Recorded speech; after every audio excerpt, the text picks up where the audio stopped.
ونستعينه ونستغفره ونؤمن به ونتوكل عليه ونعوذ بالله من شرور أنفسنا ومن سيئات أعمالنا من يهده الله فلا مضل له ومن يضلل فلا هادي له ونشهد أن لا إله إلا الله وحده لا شريك له ونشهد أن سيدنا وحبيبنا وشفيعنا وسندنا محمدا عبده ورسوله صلى الله تعالى عليه وعلى آله وأصحابه وبارك وسلم تسليما كثيرا أما بعد فأعوذ بالله من الشيطان الرجيم بسم الله الرحمن الرحيم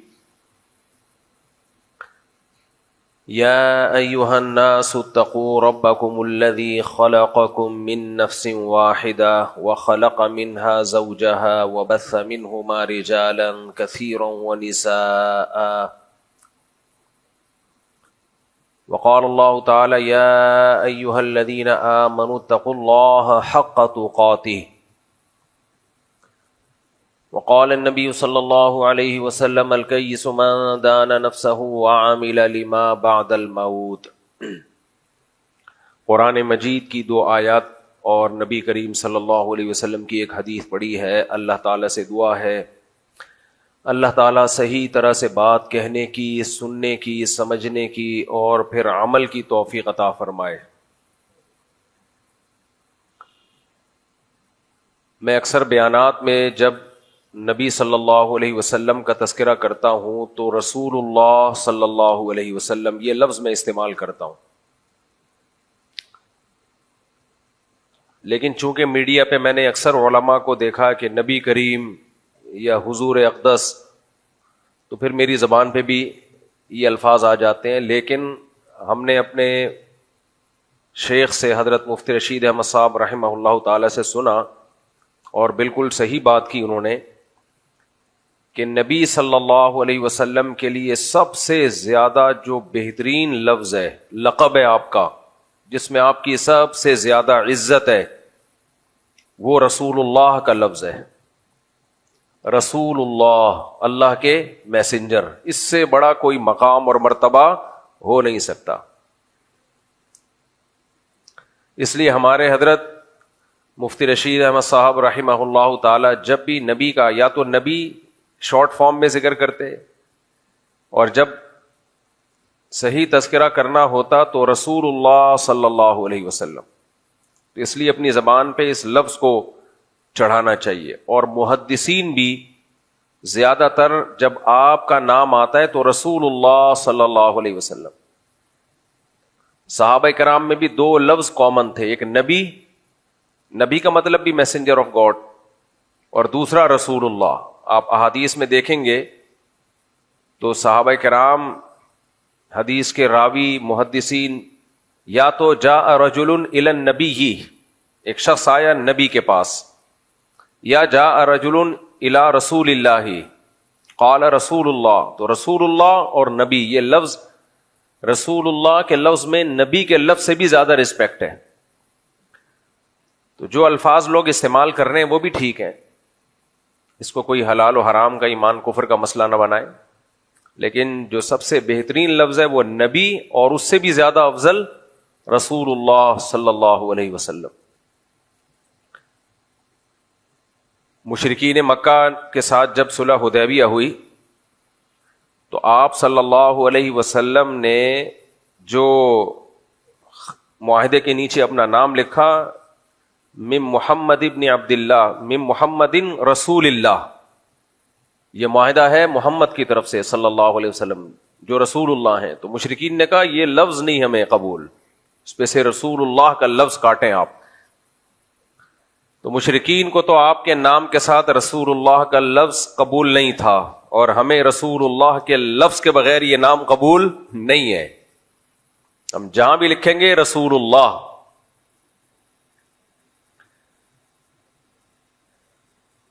رسول اللہ کا مطلب کیا ہے، یہ بہت اہم بات ہے۔ دیکھو میں میڈیا بہت دیکھتا ہوں، وہ چیزیں نہیں جو عام طور پہ لوگ دیکھتے ہیں، فالتو کی چیزیں۔ آپ نے دیکھا ہوگا جو شارٹ کلپس آج کل آ رہے ہیں نا، یہ ٹائم ویسٹنگ کا ایک بہترین ذریعہ ہے. پہلے کوئی لمبی لمبی ویڈیوز ہوتی تھی, لوگ دیکھتے رہتے تھے. اب کیا ہے, ایک ویڈیو, پھر دماغ کہتا ہے دوسری دیکھو, پھر کیا کہتا ہے. دیکھو دماغ کی نفسیات کیا ہے, دماغ کو مزے چاہیے, اور آنکھوں کے ذریعے, کانوں کے ذریعے دماغ جتنے مزے اڑا سکتا ہے اتنا کسی اور ذرائع سے نہیں اڑا سکتا. دماغ کو چاہیے وہ باتیں سنے جو دماغ کو راحت پہنچائیں. تبھی غم کی بات سننے میں دماغ کو خوشی نہیں ہوتی, خوشی ہوتی ہے خوشیوں کی بات سننے میں. اسی طرح ایسے مناظر دیکھنے میں دماغ کو خوشی نہیں ہوتی جس سے دماغ, یعنی آپ کو ٹینشن ہو. آپ بہت سے لوگ فلسطینی بچوں پر جو ظلم ہو رہا ہے وہ ویڈیوز دیکھتے ہیں, ڈپریشن میں جاتے ہیں, پھر کہتے ہیں ہم نے وہ ویڈیوز دیکھنا چھوڑ دیے کیونکہ ہماری راتوں کی نیندیں اڑ رہی تھیں. آپ وہ ویڈیوز دیکھتے رہیں جو ایکسیڈنٹ کی, اور یوٹیوب نے آپ کو پتا ہے نا, کوئی خون خرابے والی ویڈیو ہو اگر آپ یوٹیوب پہ ڈالتے ہیں تو یوٹیوب آپ کا چینل ہی اڑا دیتا ہے. کیوں اتنی زیادہ کمپلینز آتی ہیں یوٹیوب کو, بھائی یہ ہمیں ٹینشن دے رہا ہے. آپ بقرعید میں جانور ذبح کرتے ہیں, آپ اگر ولاگ بنائیں تو گھر سے چلے جانور لینے کے لیے, یہ بھی ولاگ میں ڈال سکتے ہیں آپ. جانور آپ نے خریدا, یہ بھی ولاگ میں ڈال سکتے ہیں آپ. خرید کے آپ نے اس کو بڑی بے دردی کے ساتھ گاڑی پہ چڑھایا, اس میں کتنے بندوں کو اس نے مار دیا, گر گئے, یہ بھی آپ ویڈیو میں ڈال سکتے ہیں. پھر وہاں سے لے کے آپ گھر تک لا رہے ہیں اس کو, یہ بھی آپ ولاگ میں ڈال سکتے ہیں. پھر آپ نے اس جانور کو گاڑی سے اتارا, اور اتارتے اتارتے اس نے 10-15 بندے اور لیٹا دیے, ان کا لیٹنا بھی آپ یوٹیوب پہ بولو ڈال سکتے. لوگ خوش ہوتے ہیں, انٹرٹین ہوتے ہیں ان چیزوں سے. آپ نے دیکھا ہوگا نا, اٹھا کے لات ماری, جمشید ادھر جا کے گرا اور وہ ادھر جا کے گرا, یہ ایسے بہت ویڈیو لوگ انجوائے کر رہے ہوتے ہیں. پھر اس کے پاؤں میں رسی باندھیں, یہ بھی. لیکن گلے پہ جب چھری چلی, یہ بھی ڈال سکتے ہیں. لیکن جو خون کا پہلا فوارہ نکلا, یہ اگر آپ نے ویڈیو یوٹیوب پہ ڈال دی تو آپ کا چینل کیا ہو جائے گا, بند. یوٹیوب کہے گا تم دہشت گردی پھیلا رہے ہو, تم لوگوں کو ٹینشن دے رہے ہو. اچھا وہ کٹ گئی, پھر کھال اتر گئی, 4 ٹکڑے ہو گئے, اب دوبارہ ڈال سکتے ہیں آپ اس کو. سمجھ میں آئی بات؟ اب بھی آپ یوٹیوب پہ یہ ویڈیو کیا کر سکتے ہو, ڈال سکتے ہو. 4 ٹکڑے ہو گئے, اب وہ گائے نہیں رہی ہے, وہ کچھ اور بن گیا ہے. یہ بیچ کا پروسیس آپ نہیں کر سکتے. کیوں؟ وجہ اس کی یہ ہے کہ بہت سے لوگوں نے کبھی زندگی میں بہتا ہوا خون دیکھا نہیں. مسلمان تو دیکھتے ہیں نا جب جانور کاٹتے ہیں, ہمارے لیے تو یہ نارمل ہے, غیر مسلموں کے لیے یہ نارمل نہیں ہے. پورے امریکہ میں, کینیڈا میں, جاپان میں مجھے کہیں نظر نہیں آیا کوئی بکرا کوئی ذبح کر رہا ہو. وہ سب سلاٹر ہاؤس میں بند کمرے میں ہوتا ہے, کسی کو نظر نہیں آتا. تو اس کا نتیجہ کیا نکلا, وہاں کے لوگوں کے جو دل ہیں وہ بہت ہی خون سے خوف کھاتے ہیں. وہ خون نہیں نکلے بھائی. تو اب وہ لوگ یہ ویڈیو جب دیکھیں گے وہ کہتے ہیں ہم ٹینشن میں جاتے ہیں, خون نظر نہیں آنا چاہیے. وہ الگ بات ہے, بیچارے فلسطینیوں کا خون ساری دنیا دیکھ رہی ہے, اس سے جو ڈپریشن جو جتنی ان بڑی طاقتوں کو ہونی چاہیے وہ نہیں ہو رہی. اور جانوروں کے حقوق پہ جنہوں نے آواز اٹھائی ہے, اتنی آواز ان لوگوں پہ اٹھا لی جاتی نا تو مسئلہ حل ہو جاتا. ان بیچاروں کو جانوروں سے بھی بدتر چھوڑا ہوا ہے. خیر, سنا ہے کہ ابھی مسئلہ حل کی طرف جا رہا ہے, اللہ کرے حل ہو جائے. اس میں انشاءاللہ سوال جواب کے سیشن میں کچھ بات کروں گا آج, کہ جس حل کی طرف جا رہے ہیں وہ کیا ہے, اور وہ کیا سوٹیبل حل ہے یا نہیں ہے, اس پہ ہمارے لوگوں کی طرف سے جو ری ایکشن آ رہا ہے وہ صحیح ہے یا نہیں ہے. جب پنگے بازی ہم نے لینا شروع کر ہی دی ہے تو پنگوں میں پھر صحیح طرح سے گھسو نا. کل جو میرا بیان چلا ہے اس پہ آج دیکھو کتنے نیگیٹو کمنٹس آئے ہوئے ہیں, کتنے لوگ برا بلا کہہ رہے ہیں. چلیے صحیح ہے, جب ایک دفعہ پنگا لے لیا ہے تو پھر جب دوسری شادی کر لی ہے تو پھر تیسری اور چوتھی کیا ہے بھائی. اصل تو ری ایکشن دوسری میں ہوتا ہے نا. بدنام جتنا ہونا ہوتا ہے آدمی دوسری میں ہو جاتا ہے. تو ہم نے جتنا بدنام ہونا تھا ہو گئے. وہ جو ابھی کیا بولوں, پھر میں نام نہیں لینا مناسب سمجھتا, جو کیس چل رہا ہے لیٹسٹ, خیر، تو انسان کی طبیعت کیا ہے؟ اللہ نے مزاج ایسا بنایا ہے کہ وہ چاہتا ہے اس کا دماغ خوش رہے. یہی ہے نا دماغ، جس کو ہم عام زبان میں کہتے ہیں دل کی خوشی ہوتی. وہ دماغ کی خوشی ہے، لیکن دل بھی اس سے متاثر ہوتا ہے، دل کی دھڑکن تیز ہوتی ہے. تو اس لیے بلاغت کا قاعدہ یہ ہے کہ دماغ کو جو خوشی ہوتی ہے وہ منسوب کس کی طرف کی جاتی ہے؟ دل کی طرف. عرف یہی ہے، قرآن نے بھی دل کی طرف نسبت کی ہے، تو ہم اب دل ہی کی طرف اس کی نسبت کریں گے. تو اب ہم یوں کہہ سکتے ہیں، یعنی جب ڈاکٹر یہ بات کرے گا تو وہ دماغ کی طرف نسبت کرے گا، کیونکہ وہ میڈیکل سائنس کی زبان یوز کرے گا. لیکن میں چونکہ ڈاکٹر نہیں ہوں تو میں میڈیکل سائنس کی زبان یوز نہیں کروں گا، میں وہ زبان یوز کروں گا جو عرف کی زبان ہے. عرف میں دماغ کو نہیں کہا جاتا، نسبت کس کی طرف کی جاتی ہے؟ دل کی طرف. قرآن بھی کس کی طرف نسبت کرتا ہے؟ دل کی طرف. اور قرآن بھی دل کی طرف اس لیے نسبت کرتا ہے کہ قرآن سائنس کی کتاب نہیں ہے. قرآن عربی زبان میں نازل ہوا، اور عرب کے لب و لہجوں کا، جو عرب کی بلاغت کے اصول اور ضابطے تھے، اس کی قرآن میں رعایت کی گئی ہے. بلاغت یہی کہتی ہے کہ جب آپ کو کوئی خوشی ہو، کسی سے آپ کو محبت ہو، نفرت ہو، تو دماغ کی طرف نسبت مت کرو. کس کی طرف نسبت کرو؟ دل کی طرف. جیسے ہم جب کسی کو محبت کا پیغام دیتے ہیں تو دل کا ٹکڑا بنا کے بھیجتے ہیں، یہ دماغ کا. بولتے کیوں نہیں؟ شرما رہے ہو لگ رہا ہے. سب کو اپنے اپنے واقعات یاد آ رہے ہیں. کبھی آپ نے دیکھا، اچھا ڈاکٹر تو کہتا ہے، کوئی میڈیکل سائنس کا ڈاکٹر، خاص طور برین کا ڈاکٹر ہوگا نا، برین کا ڈاکٹر، وہ اپنی محبوبہ کو برین بنا کے بھیجے گا، کیونکہ پاگل ہوگا. وہ کیا ہوگا؟ وہ میڈیکل سائنس پڑھ پڑھ کے کیا ہو جاتا ہے. اب اس کی محبوبہ کہہ رہی ہے کہ تم نے برین، دماغ بنا کے بھیجا، اس پہ پھول، تو یہ کیا ہے؟ اس کی سمجھ میں ہی نہیں آئے گا. وہ کہے گی میرے برین میں سمجھ میں ہی نہیں آ رہا یہ کیا ہے. اب وہ جناب سائیکیٹرسٹ کہنے لگا کہ دیکھو تم نے مجھے دل کا ٹکڑا بھیجا اس میں پھول بنا کے، تو اصل میں تم نے سائنس نہیں پڑھی ہے.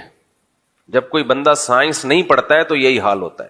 محبت دماغ میں ہوتی ہے، دل میں نہیں ہوتی. میں نے چونکہ سائنس پڑھی ہوئی ہے، سارے خیالات کا منبع اور سرچشمہ، محبت اور نفرتوں کا منبع اور سرچشمہ کیا ہے؟ کھوپڑی ہے، دماغ ہے. برین میں یہ ہوتا ہے، پھر یہ سگنل آتے ہیں، پھر وغیرہ وغیرہ جو ڈاکٹر لوگ کہتے رہتے ہیں. میں مجھ سے بولنے والا تھا، پھینکتے رہتے ہیں، پھینکتے نہیں رہتے، نہیں صحیح بولتے رہتے ہیں. تو یہ تو سب کس میں ہوتے ہیں؟ دماغ میں. دل میں تھوڑی محبت ہوتی ہے، دماغ میں ہوتی ہے. لہذا دماغ میں تیر گھسا کے اس نے بھیج دیا کہ تم نے ایسی بات کی ہے. اپنی محبوبہ کو کہا کہ تم نے جو مجھ پہ اعتراض کیا کہ میں نے دل کی تصویر نہیں بھیجی، میں نے دماغ کی تصویر بھیجی ہے، اس سے میرے دماغ میں تیر گھس گیا ہے. بس نا، تو دل میں تیر گھسا ہوا ہوتا ہے نا، تو میرے دماغ میں کیا گھس گیا ہے؟ تیر. اور دماغ کی ایک اور تصویر بھیج دی، تھوڑے دنوں میں بریک اپ ہو جائے گا. بیوی تھی تو طلاق لے کے بھاگ جائے گی، اور اگر منگیتر تھی، کوئی رشتہ وشتہ چل رہا تھا، رشتہ کیا ہو جائے گا؟ ٹوٹ جائے گا. وہ کہے گی ابا یہ سائیکیٹرسٹ کو ضرورت سے زیادہ سائیکیٹرسٹ ہے، اس کو، یہ مجھے اسی حساب سے لے کے چلے گا. یہ مجھے کس حساب سے لے کے چلے گا؟ دیکھو یہ نفسیات میرا بھی ٹاپک نہیں ہے، لیکن نفسیات ایک ایسا علم ہے جسے حاصل کرنے کے لیے ایکسٹرا آرڈینری ذہین آدمی ہونا چاہیے. آج کل ہر آدمی ماہر نفسیات بن رہا ہے، یہ بہت خطرناک ہے. آپ ڈاکٹر بن جاؤ، درمیانی ذہانت کا آدمی ڈاکٹر بن جائے، قوم کا بیڑا نہیں غرق کرے گا، ٹیکے لگائے گا، پیناڈول کھلائے گا، سیٹ. درمیانے درجے کی ذہانت والا آدمی انجینئر بن جائے، چاہے وہ الیکٹریکل انجینئر ہو، سول انجینئر ہو، میکینک بن جائے، درمیانے درجے کا آدمی صحیح ہے. لیکن نفسیات کا تعلق کس سے ہے؟ اشارہ کر کے بتا رہا ہوں تاکہ آپ لوگ کنفیوز. کس سے ہے؟ کھوپڑی سے. نفسیات بھی، میں جہاں بھی جا رہا ہوں، یار کیا پڑھ رہے ہو؟ میں ماہر نفسیات بن رہا ہوں. جب میں بات چیت کرتا ہوں مجھے لگتا ہے اس کا تو مینٹالٹی اتنی ہے ہی نہیں. ماہر نفسیات بننے کے لیے بہت زیادہ ذہین آدمی ہو تو بنے گا، ورنہ درمیانے درجے کا ذہین آدمی بنے گا تو یہی نفسیات کا علم اس کو برباد کر دے گا. اور ہو رہے ہیں برباد بہت سے لوگ. کیونکہ جب آپ کتابیں پڑھتے ہو تو کتابوں، ہمارے حضرت ایک بڑی خاندانی بات کیا کرتے تھے کہ آپ جو علم حاصل کر رہے ہو نا، جیسے مفتی کے پاس، مفتی بھی ایکسٹرا آرڈینری ذہین ہوگا تو وہ فتوے کا کام صحیح طرح کرے گا. آج مفتی بھی آپ دیکھو، پتھر اٹھاؤ مفتی فلان، مفتی فلان، مفتی فلان. کہاں سے فتویٰ سیکھا؟ فلاں جگہ سے. وہ فلاں جگہ نے کہاں سے سیکھا کچھ پتہ نہیں ہے. خود ہی اپنے نام کے ساتھ مفتی، بلکہ بعض لوگ تو میں نے دیکھے اپنے نام کے ساتھ خود ہی مفتی بھی، مفتی اعظم بھی لگا رہے ہیں. بھائی کس نے آپ کو مفتی اعظم بنایا؟ آپ سے پہلے کے جو بڑے بڑے علامہ تھے، علماء تھے، انہوں نے کیا آپ کو اتھارٹی دی ہے کہ آپ مفتی بن گئے ہیں؟ ایک سینئر ڈاکٹر بتائے گا نا جونیئر کو کہ اب یہ سینئر بن گیا ہے، یہ خود ہی بتاتا رہے گا آدمی میں یہ بن گیا، میں یہ بن گیا. جہاز میں جب آپ سفر کرتے ہیں ایک سینئر پائلٹ ہوتا ہے، اس کے ساتھ ایک کو پائلٹ ہوتا ہے. سینئر گواہی دیتا ہے کہ یہ جو کو پائلٹ ہے یہ سینئر ہو گیا ہے. سینئر لوگ گواہی دیتے ہیں، وہ اس کے ایگزام لیتے ہیں. وہ خود ہی کہنے لگے میں ہو گیا ہوں، بس سب کچھ میں ہی ہوں. کبھی کوئی کمپنی اس کو جہاز ہی اڑانے دے گی؟ تو اسی طرح ڈاکٹر میں، حکیم میں، انجینئرز میں، مفتیوں میں، سب جگہ یہی اصول کار فرما ہے کہ پہلے سے جو سینئر لوگ ہیں وہ گواہی دیں کہ ہاں بھائی یہ آدمی نے محنت کی ہے اور تحقیق کا کام کیا ہے اور اس کے پاس کھوپڑی بھی ہے اور یہ کرتے کرتے اب اس قابل ہے کہ اس میں فتویٰ دینے کی صلاحیت پیدا ہو گئی ہے. لیکن آج بہت سارے لوگ ایسے ہیں کہ میں خود ہی مفتی بن گیا اور پھر مفتی اعظم بھی خود ہی بن گیا. اور وہ لوگ مفتی جو جن چڑیل بھوت بھگا رہے ہیں. حالانکہ جو مفتی بن جائے نا وہ تو یہ کام کر ہی نہیں سکتا. یہ بالکل ایسے ہے جیسے کوئی M B B S doctor ہو اور پنچر کی دکان کھول کے بیٹھا ہوا ہو. سائیکلوں کے پنچر لگاتا ہو، موٹر سائیکل کے بھی نہیں، سائیکل کے پنچر. اب آپ اپنی بائک لے کر گئے اس کے پاس، آپ نے کہا یار یہ پنچر لگا دو. بیٹا آپ کرتے کیا ہو؟ انکل میں M B B S doctor ہوں، میں نے بحریہ یونیورسٹی سے M B B S complete کیا میں نے. آپ مان لو گے؟ چپ کیوں بیٹھے ہو؟ آپ بولو گے کیا بول رہا ہے یار، اگر تو ڈاکٹر ہوتا تو کم از کم پنچر کی دکان کھول کے بولو. بس ہاں ہم کہتے ہیں کہ تھا ڈاکٹر لیکن لگ گیا بزنس میں. یہ بھی سمجھ میں آتا ہے، کوئی بزنس کرنا شروع کر دیا. پنچر کی دکان اگر کھول کے بیٹھا ہوا ہے، وہی بائکوں کا پنچر، ٹرک کا پنچر بھی لگا رہا ہوتا ہے نا، ہم کہتے ہیں یار اس میں پیسہ بہت زیادہ ہے تو شاید اس کو کلینک سے زیادہ پیسہ یہاں مل رہا ہے. تو یہ جو جن چڑیل بھوت بھگانے والے لوگ ہوتے ہیں یہ اتنے لو لیول کے بلکہ گھٹیا لیول کے لوگ ہوتے ہیں. ان کے پاس کبھی آپ بیٹھ کے ان کا پھینکنا سنو، یہ جھوٹ پلوت کے بغیر چلتا نہیں ہے یہ بزنس. کیونکہ کوئی کیس تو کر نہیں سکتا ان کے اوپر کہ تو نے فلاں سے اتنے. دیکھو ڈاکٹر نے آپ کو ٹیکا لگایا، آپ کا بخار ٹھیک ہونے کے بجائے انا للہ ہو گیا، کیا خیال ہے؟ آپ کیس کر سکتے ہو کورٹ میں. کورٹ ڈاکٹر کو بلائے گی، بتا ٹیکا کون سا لگایا، ڈاکٹر کہے گا یہ والا لگایا. کورٹ دوسرے ڈاکٹروں کو بلائے گی، دیکھو بھائی اس بیماری میں یہ والا ٹیکا یہ والے کولے پہ بنتا ہے کہ نہیں بنتا، کیا خیال ہے؟ ہو سکتا ہے ٹیکا صحیح ہو، جو کولا ہے وہ صحیح منتخب نہ کیا ہوا ہو. رائٹ کولے پہ لگانا تھا، لیفٹ پہ ویسے ہی بیچارے کے بیٹھنے کی جگہ نہیں تھی، کوئی پھوڑا ووڑا نکلا ہو تو تم نے وہیں کیوں ٹھوک دیا، وغیرہ وغیرہ. اس کو ٹریس کیا جا سکتا ہے. کیا خیال ہے؟ کیا ہو گیا بھائی؟ پکڑا جا سکتا ہے نا اس کو. عامل کو پکڑا جا سکتا ہے. عامل نے کہا 1 کروڑ روپے لیا، تیری بھاگی بھی بیوی واپس لے آؤں گا. کہاں لاؤں گا، رکھوں گا کہاں؟ پھر یہ چھوڑو، ہو سکتا ہے اپنے پاس بھگا کے لے آئے، کیونکہ بہت سے عامل یہ کام بھی کرتے ہیں. 1 کروڑ روپے دے، تیری بیوی تیرے قدموں میں، یا سنگ دل محبوب تیرے قدموں میں. اب اگر اتفاق سے محبوب آ گیا، سب محبوب اتنے سنگ دل تھوڑی ہوتے ہیں، 100 میں کوئی ایک آدھ آ بھی جاتے ہیں، ان کو احساس ہوتا ہے کہ غلط کیا ہم نے، اور 99 نہیں آئے تو جو ایک آ گیا اس کو پھر یہ ڈائری میں لکھ لیتے ہیں، دیکھو ہم نے اس کو تعویذ دیا تھا اور اس کی محبوبہ بھاگی بھی واپس آ گئی. جو 99 بھگوڑے واپس نہیں آتی، بھگوڑی واپس نہیں آتی، اور اس نے لوگوں سے پیسے کھا لیے ہوتے ہیں تو اس کے خلاف کوئی کیس ہو سکتا ہے کورٹ میں؟ کورٹ اس کو بلائے گی، بتا بے 99 لوگوں کو تو نے بیوقوف بنا کے پیسے لیے کہ ان کی بیوی واپس آ جائے گی یا بھاگی بھی واپس آ جائے گی یا رشتہ جڑ جائے گا یا طلاق ہو جائے گی وغیرہ وغیرہ، بہت سارے لوگ ان کے پاس آتے ہیں. تو نے جو تعویذ گنڈا اس کو دیا تھا تو بڑے بڑے ماہرین بیٹھیں گے جو تعویذ گنڈے کے اسپیشلسٹ ہیں، وہ کتابیں نکالیں گے اور دیکھیں گے کہ اس پہ یہ والا تعویذ بنتا تھا یا نہیں بنتا تھا. اگر بنتا تھا تو ٹھیک ہے، نہیں بنتا تھا تو یہ تو جرمانہ دے گا. ایسا کوئی کیس ممکن ہے؟ نہیں. اگر یہ جج کے پاس چلا جائے نا جس بندے کی واپس نہیں آئی اور کہ میں نے اس عامل کو 1 کروڑ روپے دیے کہ میری والی کو واپس لے آئے گا، اس نے مجھے یہ تعویذ دیا، جج صاحب یہ والا تعویذ غلط دیا ہے، اس پہ کیس کیے جائے. اور جج اس عامل کو بلائے، یہ والا تعویذ غلط ہے. عامل کہے گا کیا دلیل ہے یہ والا تعویذ غلط ہے؟ خوب سمجھ لو، جس چیز کے غلط ہونے کی دلیل نہیں ہو سکتی نا، اس کے صحیح ہونے کی بھی دنیا میں کوئی دلیل نہیں ہوتی. بہت اہم بات کہہ گیا ہوں، اللہ کرے کھوپڑی شریف میں آ جائے. جس چیز کے غلط ہونے کی دلیل نہیں دی جا سکتی اس کے صحیح ہونے کی دلیل بھی نہیں دی جا سکتی، کیونکہ آئنسٹائن کہہ گیا ہے کہ نظریہ اضافت میں کہ یہاں ہر چیز کو اس کے اپوزٹ سے پہچانا جاتا ہے. روشنی اگر اندھیرا نہ ہوتا روشنی کا پتہ چلتا؟ روشنی کی کیا ڈیفینیشن ہے؟ روشنی نہ ہوتی تو اندھیرے کا پتہ چلتا؟ اندھیرے کی کیا ڈیفینیشن ہے؟ گندا نہ ہوتا تو صاف کا پتہ چلتا؟ ابے کیا ہو گیا، چپ نہیں بیٹھا کرو، میرے بیان میں جب آؤں نا تو ناشتہ کر کے چائے پی کے آ جا کرو، تمیز سے رسپانس دیا کرو مجھے. میلا، میلے کے مقابلے میں کیا ہے؟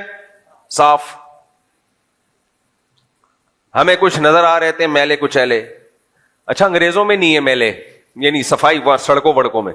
میں بھی امریکہ گیا تو وہاں کسی نے مجھے بتایا کہ پاکستانی جو نئے نئے یہاں پر آتے ہیں انگریز کو بتا رہے ہوتے ہیں بالکل خالص چیز ہے، تو گورے ہنستے ہیں. تو کیا کہتے کیا مطلب 2 نمبر چیزیں بھی بیچتے ہو تم کیا؟ یعنی وہاں جب کوئی نیا نیا دیسی جاتا ہے نا تو چیز بیچنے کے لیے انگریزوں کو بتا رہا ہوتا ہے بالکل 1 نمبر گھی ہے، 1 نمبر. تو گورے دائیں بائیں دیکھ رہے ہوتے ہیں حیرانگی سے، کیا مطلب 2 نمبر بھی ہے تمہارے پاس؟ یہ ایسا ہی ہو گیا، آپ کی بیٹی کے لیے رشتہ آیا اور آپ داماد سے پوچھ رہے ہیں بھائی چور تو نہیں ہے تو؟ صحیح ہے، چور تو نہیں ہے. اس کو غصہ آئے گا کہ نہیں آئے گا؟ تو کیا مطلب آپ کو یہ آپ نے فرض کیوں کر لیا کہ میں چور ہوں؟ 2 نمبر تو نہیں ہے، چرس تو نہیں پیتا، تو اس کو غصہ آئے گا کہ نہیں آئے گا؟ تو جب آپ ان ملکوں میں یہ بات کرتے ہیں کہ بھائی یہ 1 نمبر چیز ہے، یہ گھی کیا ہے 1 نمبر، تو وہ حیران ہوتے ہیں کہ کیا مطلب 1 نمبر، 2 نمبر بھی بیچتے ہو؟ ہمارے ہاں یہ ٹرم چلتی ہے، مولوی صاحب 1 نمبر ہے، 1 نمبر خالص گھی ہے بغیر ملاوٹ کے لے جاؤ. ملاوٹ والا بھی رکھا ہوا ہے میرے پاس، ملاوٹ والا بھی رکھا ہوا ہے، لیکن آپ کیونکہ مولوی صاحب ہو، مفتی صاحب ہو، آپ بیانات دیتے ہو، اس لیے آپ کو میں 2 نمبر چیز کبھی نہیں دوں گا. تھوڑا مہنگا ہے، تھوڑا مہنگا ہے. ہمیں کیا پتا چلے گا بھائی؟ ہو سکتا ہے جب تو 2 نمبر چیز کسی اور کو بیچ سکتا ہے تو ہمیں مفتی صاحب کو ماموں بنا کے بھی تو بیچ سکتا ہے نا. تو ماموں بنانا اسی کو تو کہتے ہیں. آپ کے لیے ہے یہ، آپ کے لیے ہو سکتا ہے بھائی، یعنی تو نے 2 نمبر چیز رکھی بھی تو ہے نا.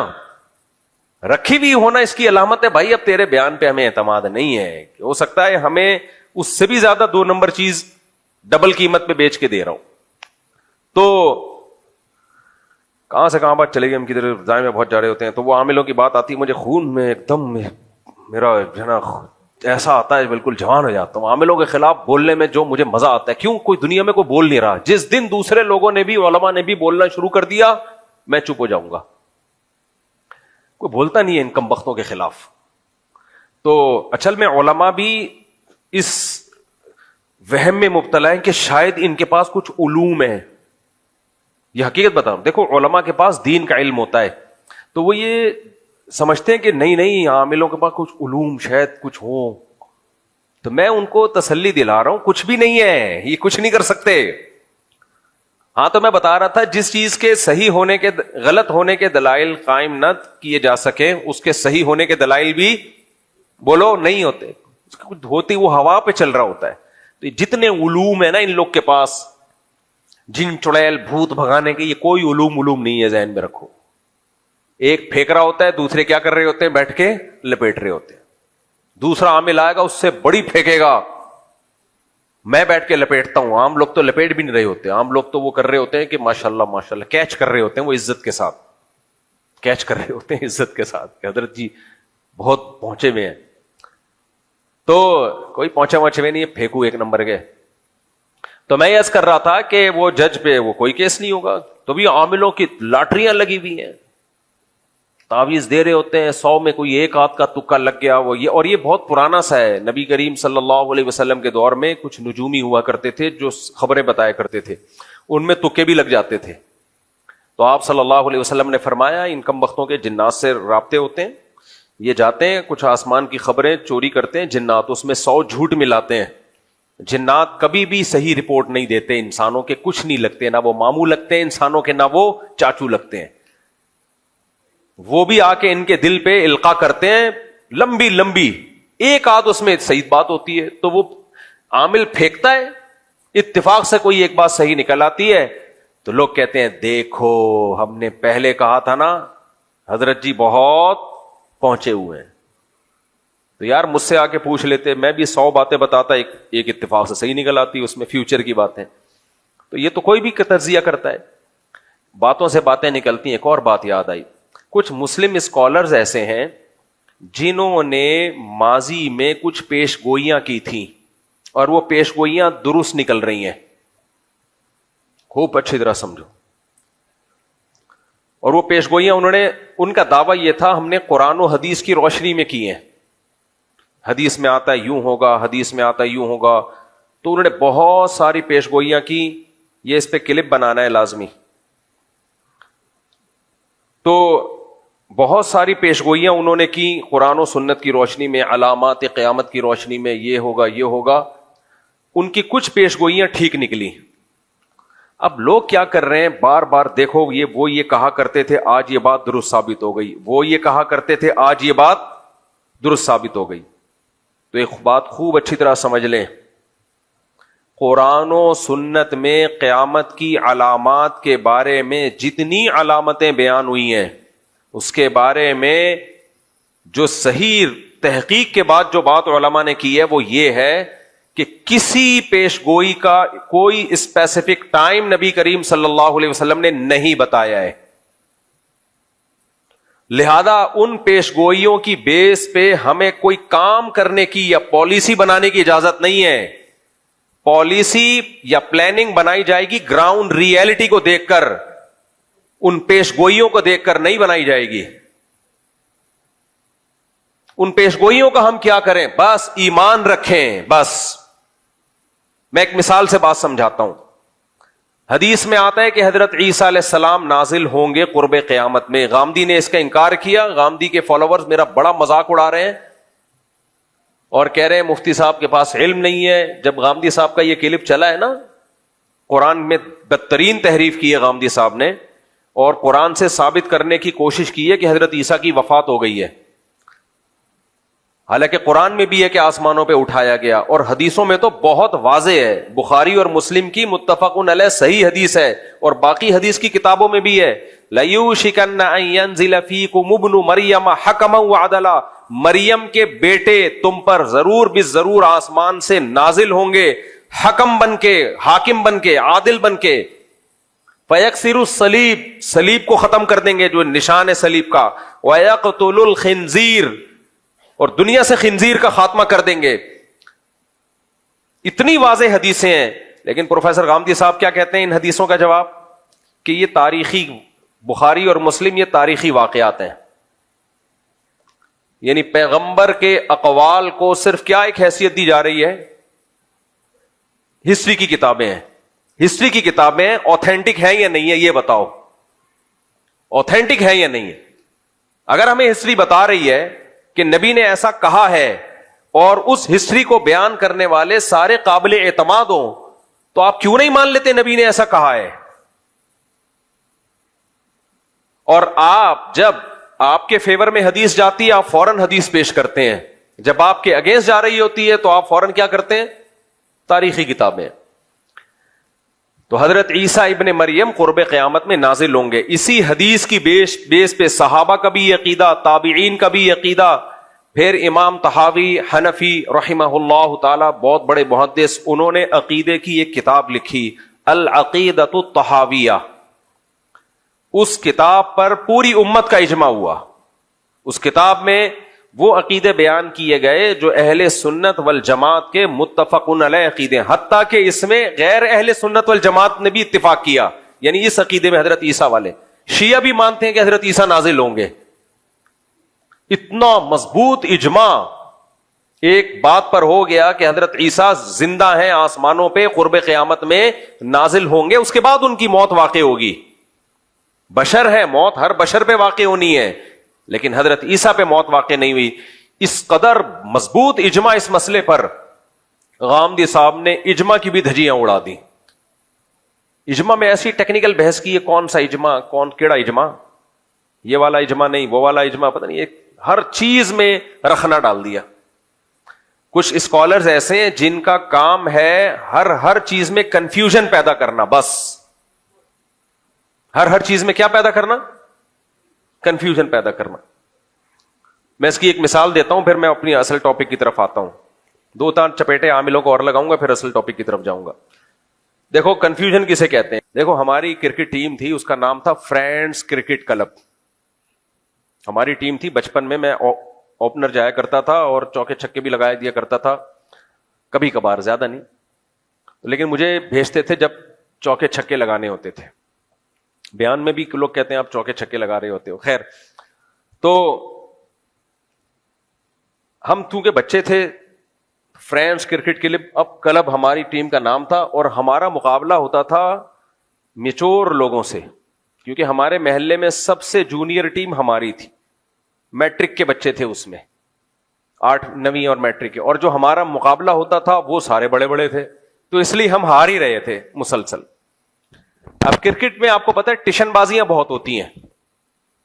ٹیشن بازیاں پتا ہے نا، ایسے جیسے پہلے ہاریں گے، پھر اس کے 6 مہینے تک تبصرے چلیں گے بلا وجہ کے، کیوں ہارے، اصل میں اس کو یہاں تھوڑا سا جو وکٹ کیپر ہے اس کو تھوڑا سا یوں کر دو، وہ تھوڑا سا کنفیوز تھا، وہ تھوڑا سا ڈپریشن میں محسوس ہو رہا تھا. ایسے بیکار قسم کے ٹی وی پہ، ابے گیند بلہ ہے، اٹھا کے لگ گیا، نہیں لگا، اتنا زیادہ اس کو بیٹ کے ویلیو دینا. اس لیے پاکستان ہارتا ہے، مجھے غم نہیں ہوتا، لوگ ڈپریشن میں جا رہے ہوتے ہیں، ہائے ہائے ہار گیا. ابھی ہم امریکہ میں تھے، جو ہمارے ڈرائیور مجھے مشیگن سے لے کے جا رہے تھے، 5 گھنٹے کی ڈرائیو تھی. ایک اسٹیٹ ہے امریکہ کی مشیگن، وہاں سے وہ کون سی اسٹیٹ تھی، شکاگو، 4-5 گھنٹے کی ڈرائیو جا رہے ہیں، اور کرکٹ لگایا ہوا انہوں نے. وہ پاکستان آخری بال ہے، آخری اوور چل رہا ہے، ہار رہا ہے، بہت ٹینشن. میں نے کہا بھائی تو گاڑی نہ ٹھوک دینا کہیں یار. میں نے کہا ہمیں تو پہلے سے پتا تھا ہار رہا ہے. کہہ رہے ہیں آپ کو کیسے پتا؟ میں نے کہا پتا ہے، سب کو پتا ہے کہ کیا ہوگا، اس میں کون سی ٹینشن کی بات ہے. کہہ رہے نہیں آخری اوور ہے، جیتنے کا پورا چانس ہے. تو میں نے کہا بھائی پہلے سے فرض کر لو ہار جائے گا، لہذا ٹینشن نہیں ہوگی، کیوں فرض کر کے بیٹھے ہو کہ جیت جائے گا. اب وہ پٹھان تھے ہمارے دوست، ڈرائیونگ کر رہے، پشاور سوات کے تھے، یوں جا رہے کہہ رہے اسٹریس ہو رہی ہے مجھے مفتی صاحب. وہ باہر گیا، پھر نا پتہ نہیں آؤٹ ہو گیا کیا ہو گیا، ایسے یوں نا، ہاں مفتی صاحب ہار گیا پاکستان. میں نے کہا یار مجھے شکاگو پہنچا دے، میری وہاں سے فلائٹ ہے. میں نے کہا دیکھو جنگ میں ہارا ہے یا جیتا ہے؟ کہہ رہے جنگ میں جیتا ہے. بس جو جنگ میں جیتتے ہیں وہ کھیل کے میدانوں میں ہار جائیں. کوئی دیکھو مودی، میں جب بھی انڈیا کے خلاف بات کرتا ہوں، انڈیا مراد نہیں ہوتا، مودی سرکار. انڈیا تو ہمارا پڑوسی ملک ہے، وہاں اردو بولنے والے ہیں، ہندی اردو ایک ہی زبان ہے، بہت سی چیزوں میں کلچر سیم ہے. 2010-11 تک وہاں کی جو گورنمنٹ تھی وہ پاکستان سے دوستی کی قائل تھی. دونوں ملکوں کے ویزے مل رہے تھے، دونوں ملک اکنامکلی ترقی کر رہے تھے، سمجھوتا ایکسپریس چلائی جا رہی تھی. یہ تو مودی نے آگے بیڑا گرک کیا ہوا ہے. تو ہندوستان کے عوام کو اگر ہندوستان کو بچانا ہے تو مودی کو ہٹاؤ، کسی انسان کے بچے کو لے کر آؤ، اس صحیح آدمی کو لے کر آؤ. تو میں نے ان سے کہا، میں نے کہا دیکھو انڈین فلموں میں انڈیا بہت اچھی فائٹ کرتا ہے. اللہ معاف فرمائے, کچھ فلمیں میں نے بھی بچپن میں دیکھی, اللہ معاف فرمائے, توبہ کر لیے. تو ہم پاکستانی فلم جب دیکھتے تھے تو اس میں جو مکہ لگاتا تھا نا ہیرو, ہمیں نظر آ رہا ہوتا 6 فٹ دور سے جا رہا ہے وہ مکہ, ڈھن کی آواز ایسے آ رہی جیسے ایٹمی دھماکہ کیا ہے, اور ہیرو نے جس کو مکہ مارا ہے نہیں, یہاں سے گھمایا ہے, اور وہ حبیب بینک کی بلڈنگ سے اڑتا ہوا جا کے کراس کر کے گر رہا ہے. یہ فلموں کا حال تھا ہماری. تو یہ فلموں کی فائٹ ہے, سمجھ رہے ہو. انڈین فلموں کی فائٹ ایسی نہیں ہے. انڈین فلموں میں ایسا لگتا ہے کہ لگ گیا ہے ناک پہ, اور وہ ڈھن کی آواز نہیں آئے گی, تھوڑی سی انہوں نے اتنی رکھی ہوئی جتنی ناک پہ لگنے سے آنی چاہیے. تو میں نے کہا بھائی فلمی دنیا کے وہ ہیرو ہیں, اس میں دو رائے نہیں ہو سکتی.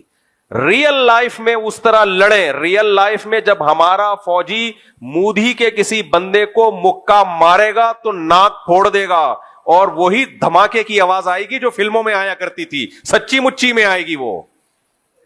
تو ہارنے دو, کرکٹ کے میچوں میں کچھ نہیں ہوتا میرے بھائی.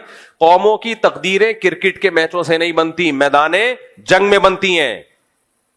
ہمارے فوجی کے پاس جذبہ ہے کہ ہم اللہ کے لیے لڑ رہے ہیں, ملک مسلمانوں کا ہے, لڑ کس کے لیے رہے ہیں, اللہ کے لیے لڑ رہے ہیں. ان کے پاس کیا جذبہ ہے. آپ میڈیا پہ دیکھ لو, ہمارے فوجی کی لاش جب گھر میں آتی ہے تو اس کی ماں کا بیان سنا کرو, کہتی مجھے فخر ہے میرے بیٹے نے اللہ کے لیے جان دی ہے. ان کے فوجی کی لاش جب گھر میں جاتی ہے ان کی ماؤں کا چیخنا سنا کرو, وہ کہتے ہیں مودی نے مروا دیا. تو اس لیے وہ دوبارہ میں ان بھائی سے جو ان کا نام بھی مجھے یاد ہے یار, شاہد نام تھا, شاید شاہد یا عزیز نام تھا, وہ نہیں جو ولاگ میں بھی مچھلی بنا رہے تھے. ابے جو ولاگ میں نے مچھلی پکڑی تھی پھر وہ پکا رہے تھے, عزیز نام تھا, جو بھی تھا بہرحال. تو میں نے ان سے کہا, میں نے کہا بھائی چھوڑ دو کیا ہے مسئلہ ہے, لیکن خیر ایسے جذباتی ہو رہے ہوتے ہیں میچ دیکھ دیکھ کے, ڈپریشن میں جا رہے ہوتے ہیں پاگل. کم چیزیں پہلے ڈپریشن کے لیے. جیت گیا ہے تو ٹھیک ہے خوشی منا لو, چلو جیت گیا, ہار گیا تو بولو کوئی ایسی بات. یار واقعات یاد آتے ہیں نا. ٹینشن دور کرنے کے نا کچھ ٹیکنیکل طریقے ہیں, وہ ٹیکنیکل طریقے اختیار کیا کرو. میں اکثر بتاتا ہوں نا, ایک صاحب مجھے کہنے لگے میں نے ایک بندے کا قرضہ دینا ہے, بہت ٹینشن میں ہوں. میں نے کہا ٹینشن تو پارسل کر دے. آپ کے کندھے پہ بہت بوجھ ہو, 10 کلو کی بوری رکھی ہوئی ہو, آپ ٹینشن میں ہو, بوری کسی اور کے سر پہ رکھ دو گے تو آپ کی ٹینشن کیا ہو جائے گی, ختم. کہہ رہا میں بہت ٹینشن میں ہوں, میرے اوپر اتنا قرضہ اتنا قرضہ اتنا. اصل وہ مجھ سے پیسے مانگنے آئے ہوئے تھے. پہلے ادھر ادھر سے قرضے لے کے نا کاروبار کے لیے لوگ ڈرامے بازی کیا کرتے ہیں, جیب میں دھیلا نہیں ہے اور شاہد انور کی ویڈیوز دیکھ دیکھ کے کروڑ پتی بننے کا شوق پیدا ہو جاتا ہے ان کو. تو پھر کیا کرتے ہیں, غریبوں کو اس نے اتنی گالیاں دی ہے نا کہ یہ جا رہے ہوتے ہیں ٹینشن میں, اب جیب میں دھیلا ہے نہیں. پھر غفار سے 10 لاکھ روپے پکڑے, جمشید سے 20 لاکھ روپے پڑے, وسیم سے اتنے لاکھ روپے پکڑے. بھائی شریعت کہتی ہے کاروبار کرو, اچھی بات ہے, نہیں ہو رہا تو صبر کرو یار. اللہ کسی کو بہت مال و دولت دے گا, کسی کو غریب رکھے گا. یبسط الرزق لمن یشاء ویقبض, جس کو چاہتا ہے اللہ روزی کے دروازے کھول دیتا ہے, جس کو چاہتا ہے تنگ کر دیتا ہے. صبر کرو. نہ صبر نہیں ہے. وہ شاہد انور کی گاڑیاں دیکھ دیکھ کے, بنگلے دیکھ دیکھ کے, میرے پاس بھی ایسی گاڑی ہو, میرے پاس بھی ایسا بنگلہ ہو, ہے نہیں. دکان پکوڑوں کی, باتیں کروڑوں کی. تو وہ کیا کرتے ہیں, ادھر سے جمشید کو بیوقوف بنا کے 10 لاکھ روپے. ایک بیوقوف بنانے کا طریقہ مارکیٹ میں زبردست آیا ہے. سوال پیدا, جمشید نے 10 لاکھ دے کیوں دیے؟ تو میں بتاتا ہوں کیوں دیے. ہوتا یہ ہے, یہ لوگ ڈرامے باز کیا کرتے ہیں, میرے پاس کیسز آئے ہیں, ہوائی بات نہیں کر رہا, فرضی باتیں نہیں ہیں. یہ ڈرامے باز کیا کرتے ہیں, رفیع بھائی سے رابطہ کیا. اب رفیع بھائی کی چکی کے آٹا چل رہا ہے, میں نے کوئی کمیشن نہیں کھایا ہوا ان کا جو ان کی چکی کے آٹے کی بتا رہا ہوں, مثال دے رہا ہوں. چکی کا آٹا چل رہا ہے, چلتا ہوا بزنس ہے, زبردست آٹا ماٹا بہترین. رفیع بھائی سے رابطہ کیا. رفیع بھائی ایک جمشید ہے, وہ آئے گا یہ چکی دیکھنے کے لیے, اس کو بول دینا یہ کاروبار میرا ہے, آپ کا نہیں ہے. اور ہو سکتا ہے کچھ کھانچا بھی, پیسے بھی پکڑا دیے. جو بھی آئے بولنا ہاں بھائی اس کا ہے. اب 2-4 بندے آئے, انہوں نے دیکھا یار اس کا تو چلتا ہوا بزنس ہے, آٹا اس کا اتنا دنیا میں جا رہا ہے. اس طرح بیوقوف بنایا لوگوں کو. دوسروں کا کاروبار کس کے نام پہ شو کیا, اپنے نام پہ. اچھا ادھر جمشید سے لیے 10 لاکھ اور اگلے مہینے جمشید کو پروفٹ دے دیا 1 لاکھ. جمشید کی تو سبحان اللہ یار 10 لاکھ پہ ہر مہینے کیا مل رہا ہے؟ 1 لاکھ. 10 مہینوں میں تو یہ فوراً ریکوری, یہ سچی مچی میں ہو رہا ہے فراڈ. ادھر وسیم کو بولا ابے ادھر آ, میرا چلتا ہوا بزنس ہے, جمشید سے جا کے پوچھ, 10 لاکھ لیے تھے, ہر مہینے 1 لاکھ پروفٹ دے رہا ہوں اس کو. وسیم نے کچھ کہے بغیر ہی 20 لاکھ پکڑا دیے کہ اس کو 1 لاکھ دے رہا ہے تو میرے کتنے ہوں گے؟ 2 لاکھ. 2-3 بندوں کو دیے. اب محلے والے خود ہی آئیں گے آپ کے پاس. اب آپ نے تھوڑے سے نخرے دکھانے ہیں. کیا دکھانے؟ نخرے. اب آئے گا غفار, یار سنا ہے آج کل بڑا پروفٹ ہے, تیرے چکی کے آٹے چل رہے ہیں. اور صرف ایک بزنس تھوڑی, جوتوں کی دکان میں جا کے اس کو بولا, بندہ آئے گا اس کو بول دینا میرا ہے. کس کا بزنس ہے؟ میرا بزنس, اپنا نہیں ہے, میرا ہے, اس کے پیسے لے لے تو اتنے. اب 2 بندوں کو تو آپ نے بیوقوف بنایا, باقی خود بیوقوف بننے کے لیے آپ کی خدمت میں حاضر ہوں گے. غفار صاحب آئیں گے, یار سنا ہے تو جمشید کو 1 لاکھ روپے دے رہا ہے. اب میرے پاس فالتو ٹائم نہیں ہے بھائی, میرا چلتا ہوا بزنس ہے, بس کر یار, کسی اور کے پاس پیسے لگا یار, انویسٹر کی بھی کمی نہیں ہے اور میرے پاس جو ہے وہ پیسوں کی کمی نہیں ہے. یار لگا لے یار, بھائی بندی بھی کوئی چیز ہوتی ہے یار. یار ایک تو تم لوگوں نے تنگ بہت کیا ہوا یار, یار میں اتنے پیسے کدھر کھپاؤں گا, مجھے ضرورت نہیں ہے. اندر اندر تو لڈو پھوٹ رہے ہیں کہ لا اپنے جیسے 6 بے وقوف اور لیا. اندر اندر لڈو پھوٹ رہے ہیں کہ صحیح بزنس. مزاربت میں یہی تو ہوا ہے, جو مزاربت اسکینڈل چلا تھا, جو مزاربت اسکینڈل چلا تھا نا, اس میں میں نے بولا تھا یہ مفتی لوگوں کو الو بنا رہا ہے. ایک تو یہ مفتی ہے نہیں, اور یہ مولویوں کو بھی الو بنا رہا ہے, عام لوگوں کو بھی. اور دیکھنا آخر میں کروڑوں روپے لے کے مارکیٹ سے شارٹ ہوگا, یہ وہی ہوا. لیکن ہماری قوم کا دماغ خراب ہے, اب بھی اس کو فیور کر رہے ہیں. کہہ رہے ہیں اصل میں ایجنسیوں نے جب دیکھا نا اتنا پیسہ آ گیا ہے تو پھر ایجنسیوں کو اچھا نہیں لگا. اپنی بے وقوفی کسی اور پہ ڈالو. تو پھر غفار آئے گا, یار 10 میری طرف سے لے لے. پھر ستار آئے گا, یار 15. ایک دن ریاض ملک آ جائے گا. ملک ریاض ہے, ریاض ملک ریاض آئے گا, بولے گا میں بیوقوف ہوں, بحریہ ٹاؤن بنا کے بیٹھا ہوں. خیر وہ نہیں آئے گا, وہ خود کھیڑو ہے, اس کو پتا ہے کہ اس کو پتا ہے کیسے لوگ چونا لگاتے. لیکن بیوقوف لوگ دنیا میں بہت ہیں, ایک ایک کر کے آئیں گے, پیسے پھینک کے جائیں گے. اس کے بعد جب آپ کے پاس ایک اچھا خاصا اماؤنٹ جمع ہوا, 2 اس کو پکڑا, ایک اس کو پکڑا, اس کے بعد پھر آپ مارکیٹ سے شارٹ. پیسہ تو آپ نے کہیں باہر منتقل کر دیا ہنڈی منڈی کے ذریعے. اس کے بعد پھر آپ روتے پھرو گے. اگر یہی رہنا ہے یا تو باہر بھاگ جاؤ, اور اگر یہی رہنا ہے, باہر نہیں جانا, تو آپ روتے پھرو گے. پھر آپ کبھی فلاں مفتی کے پاس, یار میں اتنا قرضہ چڑھ گیا میرے اوپر, کبھی کسی کے پاس, کبھی کسی کے پاس, خود چڑھایا ہے اور ابھی بھی کھا رہا ہے. کچھ لوگوں پہ تو سچی مچی کا قرضہ چڑھا ہوتا ہے, لیکن میجورٹی ایسے ہی ڈرامے کر رہی ہوتی. تو جو اس طرح قرضہ کھا کے آتے ہیں نا میرے پاس, کچھ اس میں صحیح بھی ہوتے ہیں لیکن ہوس کے مریض ہوتے ہیں. ڈرامے نہیں کیے ہوتے لیکن ہوس کا مطلب کیا ہے؟ کچھ بھی نہیں ہے, ادھر سے پیسے, ادھر سے پیسے, ادھر سے پیسے پکڑ کے بزنس میں لگا دیا اور لاس کر دیا. پھر وہ آتے ہیں, بھائی اتنا میں نے کاروبار میں پیسہ لگا دیا, میرا نقصان ہو گیا, مفتی صاحب کچھ تھوڑا سا تعاون ہو جائے گا. تو میں کہتا ہوں تیرا فائدہ ہوتا تو میرے ساتھ تعاون کرتا, تو کیا خیال ہے؟ پھر کہتا میرا دماغ ہے بھائی, پیسہ لے کے لگایا, نوٹ چھاپے, حماقت کی سزا مجھے دینے آ رہا ہے. جب تجھے کچھ تجربہ ہے نہیں, لوگوں کا پیسہ ٹھوک دیا تو نے, اس حماقت کی سزا کی تلافی, حماقتیں تو کرے, تلافی کون کرے؟ زکوٰۃ صدقے کے پیسوں سے, اور لوگوں کی امانتوں سے یا اپنے پیسوں سے. میں نے کہا بھائی لوگ ہمیں اس لیے امانتیں نہیں دیتے کہ تم جیسے بے وقوفوں کے ساتھ ہم کیا کریں؟ تعاون. میرا اعلان یاد رکھو, کس کی نے بھی کاروبار کے نام پہ قرضہ لے کے ڈبویا ہے, نہ میری فاؤنڈیشن اس کے ساتھ مدد کرے گی, نہ میں کوئی زکوٰۃ صدقے کے نام پہ لوگوں کی امانت اس کو دوں گا. بھوک سے مر رہا ہو مر جائے, ہاں بالکل مرنے لگے گا تو 2 نوالے ڈال دوں گا, زندہ رہ جائے بس. وہ تو اپنے خرچے بھی کر لیتا ہے, تو مرنے لگے تو بتا دینا. بھائی ہوس ہے, نوٹ چھاپنے کا شوق ہوتا ہے, کروڑوں روپے کے قرضے میں ڈوب جاتے ہیں, پھر بھیک مانگتے پھرتے ہیں. اور یہ ایک ذہن میں رکھو, ایسے لوگ بھیک لے کے بھی اس کو بھی کاروبار میں لگاتے ہیں, وہ بھی گھر پہ نہیں خرچ کریں گے. دیکھو ہمارے تجربوں سے فائدہ اٹھا لو. ہم نے اسی ملک میں انہی لوگوں میں زندگی گزاری ہے. پیسوں کے نام پہ کسی کے دو آنسو دیکھ کے مت پھسل جایا کرو, بہت فراڈ ہوتا ہے. تمہاری جیب میں جب پیسے نہیں ہیں تو تم دوسروں سے قرضہ لے کے کیوں کاروبار کر رہے ہو؟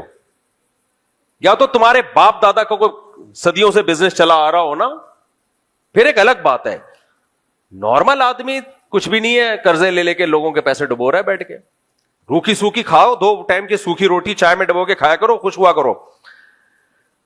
لوگ کہتے ہیں کہنا آسان ہے, عمل مشکل ہے. مشکل عمل ہے 3 دن تک, چوتھے دن عادت پڑ جائے گی. روزہ رکھنا 3 دن مشکل ہوتا ہے, چوتھے دن یوز ہو جاتا ہے آدمی. سمجھ رہے ہو؟ روزے میں تو بھوکا پیاسا رہتا ہے, یہاں تو پھر بھی کوئی آپ کو کچھ نہ کچھ مل رہا ہے. تو انسان کو اللہ نے باڈی میں بڑی لچک رکھی ہے, جس چیز کا عادی بنائے بن جاتا ہے عادی. تو اس لیے غربت کا بھی عادی بنے گا, 3 دن 4 دن 1 مہینہ, اس کے بعد عادی ہو جائے گا. ایک آدمی گیا نا, غریب آدمی نجومی کے پاس, کہا یار میرے ہاتھوں کی لکیریں دیکھ کے بتاؤ کیا ہونے والا ہے. اس نے کہا کہ تو 10 سال تک مزید غریب رہے گا. یہ خوش ہو گیا, کہہ رہے اس کے بعد, کہہ رہے پھر تجھے غربت کی عادت پڑ جائے گی, پھر تجھے غریب رہنے کی یعنی ٹینشن ختم ہو جائے گی تیری. تو خیر ہم آتے ہیں اپنے اصل ٹاپک کی طرف. عاملوں کی تو میں نے ٹھکائی لگا دی, الحمدللہ الحمدللہ. تو ان کے مزے ہیں, جھوٹ بولتے رہو, پیسے چھاپتے رہو. جو عامل پیسے نہیں لیتے وہ بھی بڑے فراڈی ہوتے ہیں. وجہ اس کی ہے کہ ان کو ہدیے ودیے اتنے مل جاتے ہیں, ان کو پیسوں کی ضرورت ہی نہیں رہتی. تو ہاں ایک بات یاد رکھو, کچھ بزرگ ایسے ہیں جو اللہ والے بزرگ ہیں, وہ عامل نہیں ہیں. دیکھو کرامت ایک چیز ہے جس کا یہ ملحد لوگ, ایتھیس لوگ انکار کرتے ہیں, جبکہ اس کا وجود اہل اللہ سے, کرامت کے صدور کا وجود قرآن سے حدیث سے ثابت ہے. پچھلی امتوں میں بزرگوں کے ہاتھوں پہ کرامتیں ہوئی ہیں, حالانکہ وہ کوئی موسیٰ علیہ السلام کے امتی تھے, کوئی عیسیٰ علیہ السلام کے امتی تھے, کوئی سلیمان علیہ السلام کے امتی تھے. آپ مجھے بتاؤ سلیمان علیہ السلام کا درجہ بڑا ہے, عیسیٰ موسیٰ علیہ السلام کا درجہ بڑا ہے, یا محمد صلی اللہ علیہ وسلم کا درجہ بڑا ہے؟ جب ان پیغمبروں کی امتیوں میں کرامتیں ہو سکتی ہیں تو محمد صلی اللہ علیہ وسلم کی امت میں کرامت کیوں نہیں ہو سکتی؟ تو کچھ ہمارے اکابر بزرگان دین ایسے گزرے جو عامل نہیں تھے, لیکن ان کی عبادت, ان کا تقوی ایسا تھا کہ اگر کسی کو کچھ بھی انہوں نے دم کر دیا وہ بندہ ٹھیک ہو گیا. کوئی بھی قرآنی آیات لکھ کے دے دی ان کو پرچی پہ, وہ ٹھیک ہو گیا. جیسے مفتی موسیٰ روحانی بازی رحمۃ اللہ علیہ. میں نے جب عاملوں کے خلاف بولنا شروع کیا تو بہت سے لوگوں نے کہا مفتی محمد موسیٰ روحانی بازی جو پنجاب کے بڑے بزرگ تھے وہ بھی تو تعویذ دے دیا کرتے تھے اور بندے ٹھیک ہو جایا کرتے تھے, تو کیا آپ ان کو بھی فراڈی کہہ رہے ہو؟ معاذ اللہ, اللہ میرے منہ میں وہ زبان نہ رکھے کہ میں اتنے بڑے بڑے بزرگوں کی بے ادبیاں گستاخیاں کروں. میں نے اس وقت یہ بیان کیا تھا, مفتی موسیٰ روحانی بازی رحمۃ اللہ علیہ اور میرے شیخ مفتی عبد الرحیم صاحب گواہ ہیں اس کے. بڑے سے بڑے کیس ہوتے تھے, مفتی موسیٰ روحانی بازی رحمۃ اللہ علیہ تعویذ دیتے تھے, جائز تعویذ. اہل حدیث تو ہر تعویذ کو شرک بولتے ہیں, ایسا نہیں ہے. اگر تعویذ کا مضمون شرکیہ نہیں ہے تو کہاں سے شرک؟ ایک تعویذ میں یا اللہ مدد لکھا ہوا ہے تو شرک کہاں سے ہو گیا؟ وہ تو فوراً ٹھیک ہو جاتا تھا ان کا کیس. یہ تو ہمارے جو استاذ ہیں عینی شاہد ہیں. تو میں نے بیان میں یہ بات کہی تھی کہ وہ عامل نہیں تھے, یہ ان کی کرامت تھی, کرامت. تو ان کے بیٹے جامعۃ الرشید میں آئے, انہوں نے بتایا کہ ہمارے والد عامل نہیں تھے اور یہ کوئی علوم نہیں تھے, یہ ان کی کرامت تھی. اللہ نے, نبی کریم صلی اللہ علیہ وسلم نے فرمایا کچھ اللہ کے نیک بندے ایسے ہیں کہ وہ کسی بات پہ قسم اٹھا لیں تو اللہ اس قسم کو پورا کر کے چھوڑتا ہے. تو نیک لوگ کبھی بھی, یہ تو کچھ لوگوں نے ایسا امیج بنایا ہوا ہے کہ بزرگ ہی مارکیٹ سے شارٹ کر دیا, ایسا نہیں ہے. بزرگ قرب قیامت تک موجود رہیں گے. سمجھتے ہو گے نہیں سمجھتے؟ تو کوئی اس لیول کا بزرگ ہو تو اس کے ہاتھ پہ کرامت ظاہر ہو جائے. میں تو بزرگ نہیں ہوں نا, میرے ہاتھ پہ کرامتیں ہوتی ہیں. مجھے یاد ہے ایک دفعہ ایک بندہ آیا, اس کے بچی کی بیمار تھی, اس نے کہا مفتی صاحب پھونک لگا دو. میں نے کہا بھائی میں پھونکوں والی سرکار نہیں. انہوں نے کہا پلیز کائنڈلی. میں نے فاتحہ پڑھ کے پھونک دیا, وہ ٹھیک ہو گیا. مجھے کیا پتا تھا؟ میں نے کہا بھائی میرے کو علوم نہیں ہے, لیکن میں نے اس کو یہ بھی بتایا کہ تمہاری بچی ہو سکتا ہے ویسے ہی ٹھیک ہونے والی ہو. کیا خیال؟ ویسے ہی ٹھیک ہونے والی ہو. اب تم نے پھونک دوسرا بعض دفعہ انسان کو کا اللہ سے تعلق ہوتا ہے اور سورہ فاتحہ میں تو شفا ہے نا, تو اس کے لیے شف سرکار کے پاس جانے کی کیا ضرورت ہے؟ سمجھ میں نہیں آ رہی بات؟ یہ میں اس لیے کہہ رہا ہوں کہ بہت سے لوگ کہیں گے پھر جب آپ کے بزرگ کی کرامت ہو سکتی ہے تو شف سرکار کی بھی کرامت ہو سکتی ہے. کرامت سینٹر کھول کے بیٹھا ہوا ہے وہ. کرامتیں کبھی کبھار ظاہر ہوتی ہیں, کرامت سینٹر نہیں ہوتا کہ جو لنگڑا آ رہا ہے ٹھک یوں کیا سیٹ ہو گیا, کرسی پہ بیٹھا ہوا ٹیڑھا میڑا, الائنمنٹ آؤٹ ہوئی ہوئی ہے, پھونک لگائی الائنمنٹ صحیح ہو گئی. گاڑی کی الائنمنٹ کر دے بھائی تو, ہماری گاڑی ہر کھڈے میں آتی ہے, کراچی میں کھڈے اتنے, ہم تو الائنمنٹ ہی صحیح کرتے رہتے ہیں. اور بزرگ بھی تو ہو, شوف سرکار بزرگ ہے, بزرگوں کا ڈریسنگ تو دیکھو. سب سے پہلی علامت بغیر داڑھی کا بزرگ اس کائنات میں پیدا ہی نہیں ہوا ہے, سمجھ رہے ہو؟ پوری داڑھی ہونی چاہیے. نبی کریم صلی اللہ علیہ وسلم کا حکم ہے بخاری مسلم میں, آف اللحا, داڑیاں بڑھاؤ. جو پیغمبر کے حکم کو فالو نہ کرے کھلے عام, وہ بزرگ کہاں سے ہو گیا؟ اچھے لوگ بغیر داڑھیوں والوں میں بھی ہوتے ہیں, میں اچھے برے کی بات نہیں کر رہا, بہت سے بغیر داڑھی والوں نے بہت بڑے بڑے کارنامے انجام دیے, تو ان کی نیکیاں یا ان کے کارناموں کو ضائع کرنا بتانا مقصد نہیں ہے. لیکن پراپر بزرگ کبیرہ علانیہ گناہ سے بچتا ہے, وہ سنت کو فالو کرتا ہے. تو آج کل کے مونچھیں دیکھو ان بزرگوں کی, اور داڑیاں ہیں نہیں, اور کپڑے ایسے پہنے ہوئے ہوتے ہیں گولے گنڈے کی دکان لگ رہی ہوتی ہے, نیلے پیلے گلابی. اب ہے کہ بزرگ ہے, بزرگوں کے مزاج میں تو سادگی ہوتی ہے. خانقاہیں گولے گنڈے کی دکانیں پوری ان کی, بکرے مکرے. ابھی کیا بولوں میں ان لوگوں پہ, چھوڑو. تو کیا بات چل رہی تھی, کہاں سے ہم چلے تھے؟ بسم اللہ الرحمن الرحیم. ہم تو کہیں اور نکل گئے. آج بات کہاں سے شروع ہوئی تھی؟ ذرا اسٹارٹنگ میں جاؤ نا.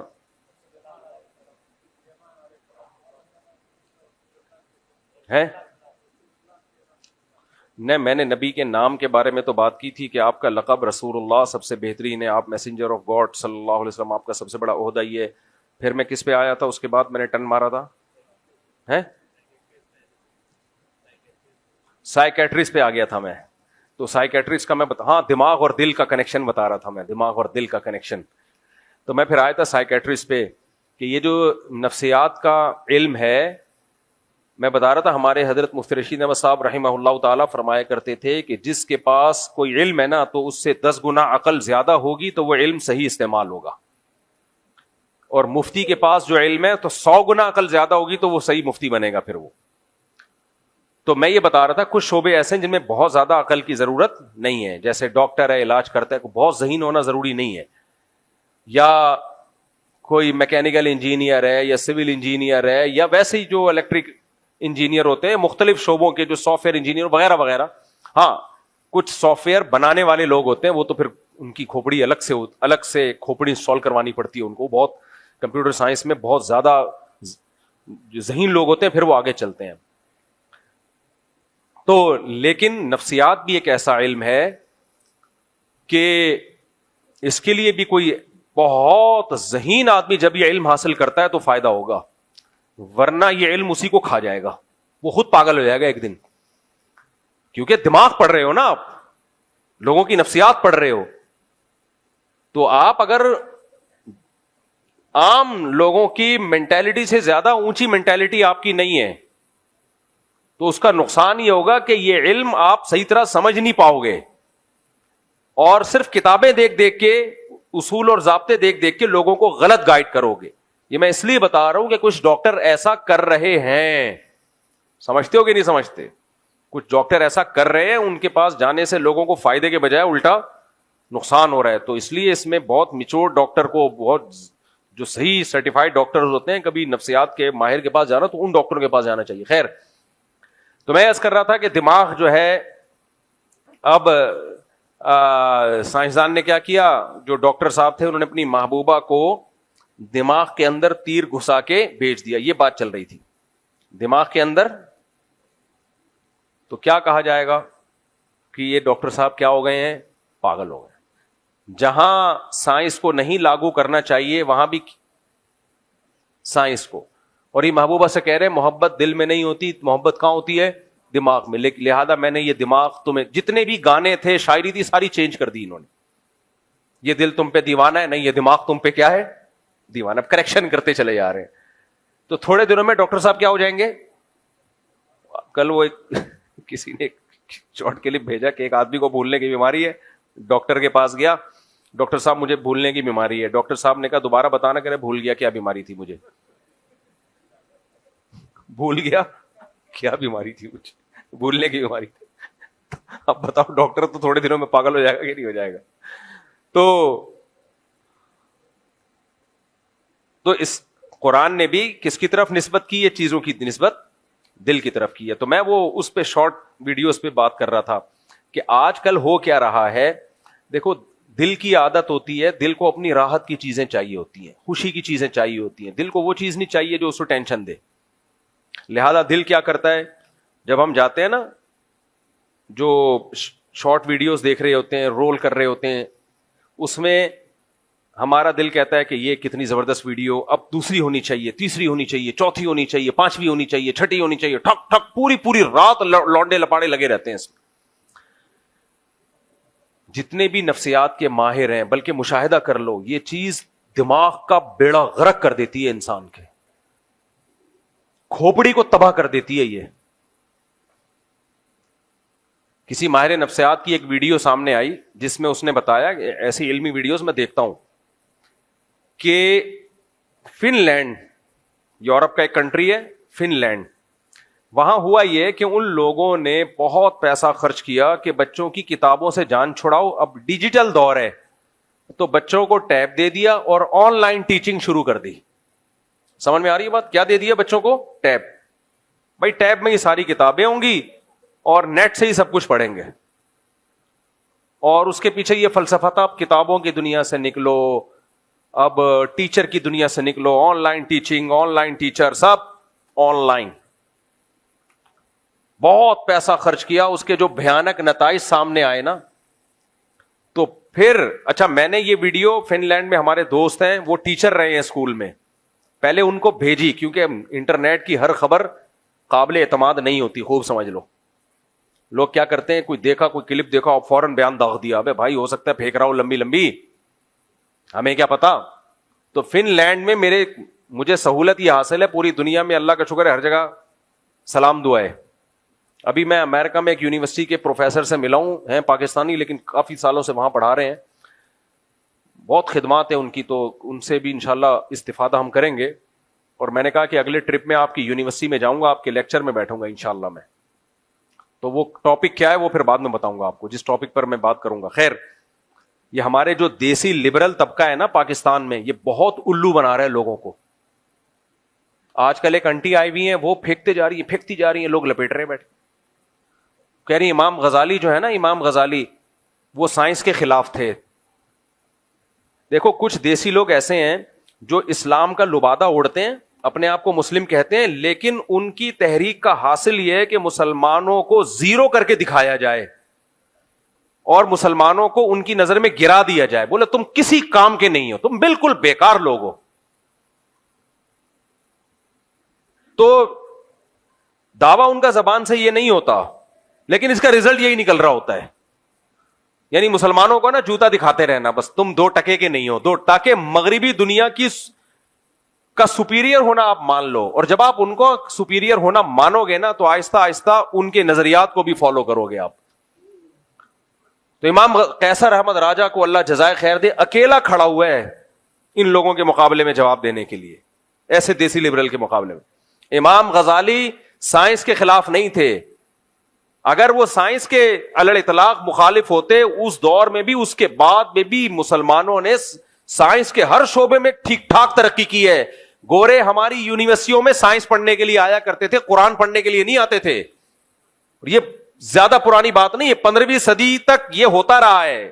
15ویں صدی سے پہلے تک انگریز ہماری یونیورسٹیوں میں پڑھنے کے لیے آیا کرتے تھے. وہ قرآن و سنت تھوڑی پڑھے تھے, وہ سائنس اور ٹیکنالوجی پڑھ رہے تھے. وہ ایک انگریز نے یہ بات لکھی ہے کہ اگر مسلم سائنٹسٹ نہ ہوتے تو آج ہم جس ترقی پر پہنچے ہوئے, ہمیں یہاں تک پہنچنے میں کم سے کم 500 سال لگتے. مسلمان سائنسدانوں نے 500 سال کا فاصلہ کم کر دیا ہے. امام غزالی جس فلسفے کے خلاف تھے, وہ فلسفہ تھا جو ہوائی باتوں پر ہو. مسلمانوں میں جو کیمسٹری تھی, اس میں کچھ لوگوں نے لمبی لمبی پھینکنا شروع کر دی کہ ہر چیز کو سونا بنانا ممکن ہے.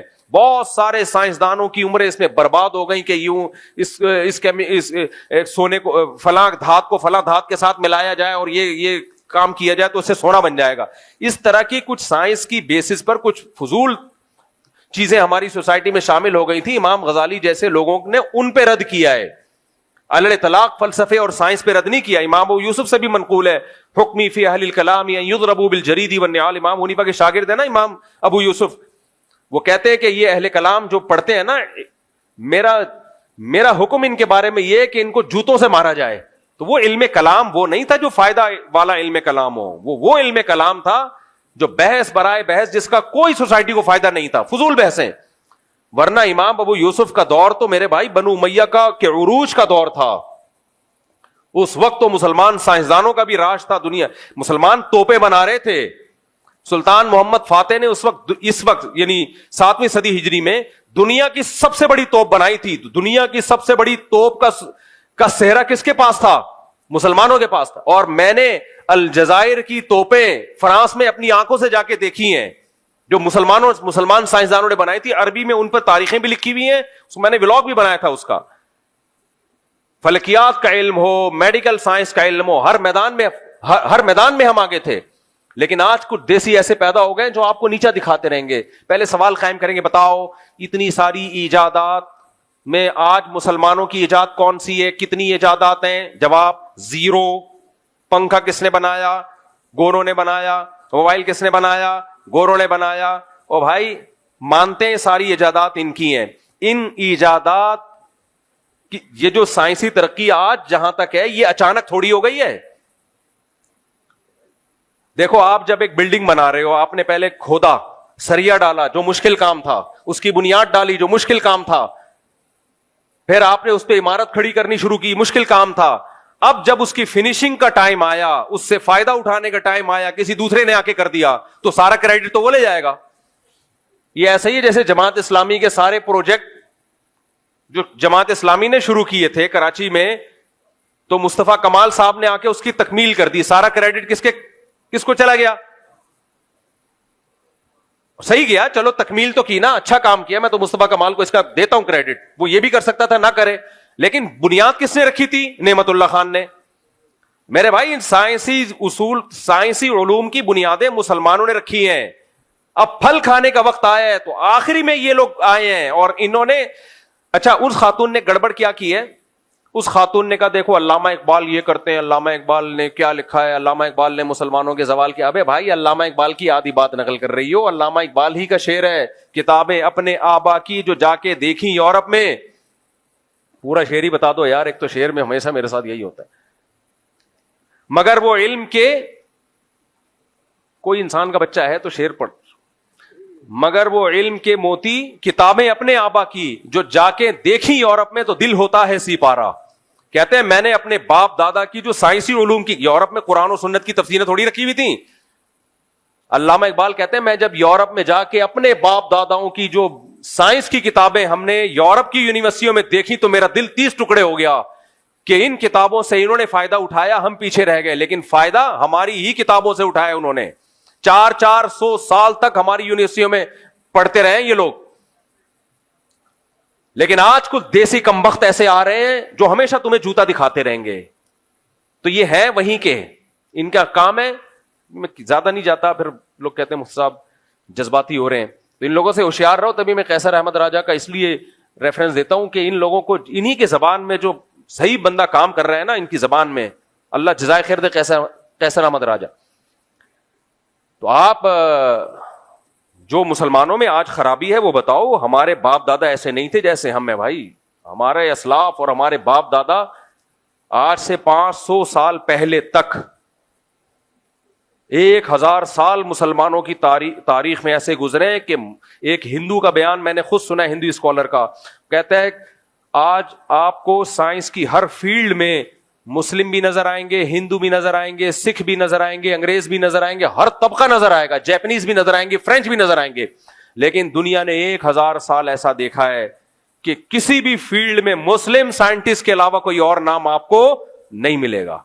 یہ ہماری تاریخ کا ایک شاندار حصہ ہے جس کو آج یہ دیسی لبرل لوگ کیا کر رہے ہیں, مست کر رہے ہو, کہہ رہے امام غزالی نے فلسفے کی مخالفت کی. بھائی امام غزالی نے اس فلسفے کی مخالفت کی تھی جو مسلمانوں میں کچھ ایسے فلسفی لوگ بھی تھے جیسے کہتے تھے ہر چیز 4 عناصر سے مل کے بنی ہے, آگ ہوا مٹی پانی. اس کی کوئی دلیل نہیں تھی, وہ پھینک دی انہوں نے. ہر چیز کو سونا بنانا ممکن ہے, پھینک دی. تو ان چیزوں کی مخالفت کی امام غزالی نے. بات کو جلدی سے سمیٹتا ہوں, وقت پورا ہو گیا ہے, ٹائم کم مقابلہ سخت. آپ کا کام ہے جہاں سے بات چھوڑی وہ بتا دیا کریں, ٹائم اسی میں ہمارا کافی ضائع ہو جاتا ہے.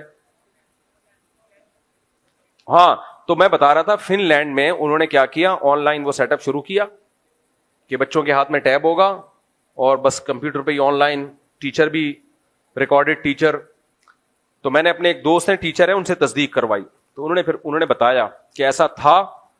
تو اس پہ پھر کنٹرول کیا گیا ہے. ان کو جب بھیانک نتائج سامنے آئے نا کہ بچوں کی کھوپڑی کیا ہو رہی ہے اس سے, ہر وقت ٹیب سامنے رکھ کے کھوپڑی کیا ہو رہی ہے, خراب.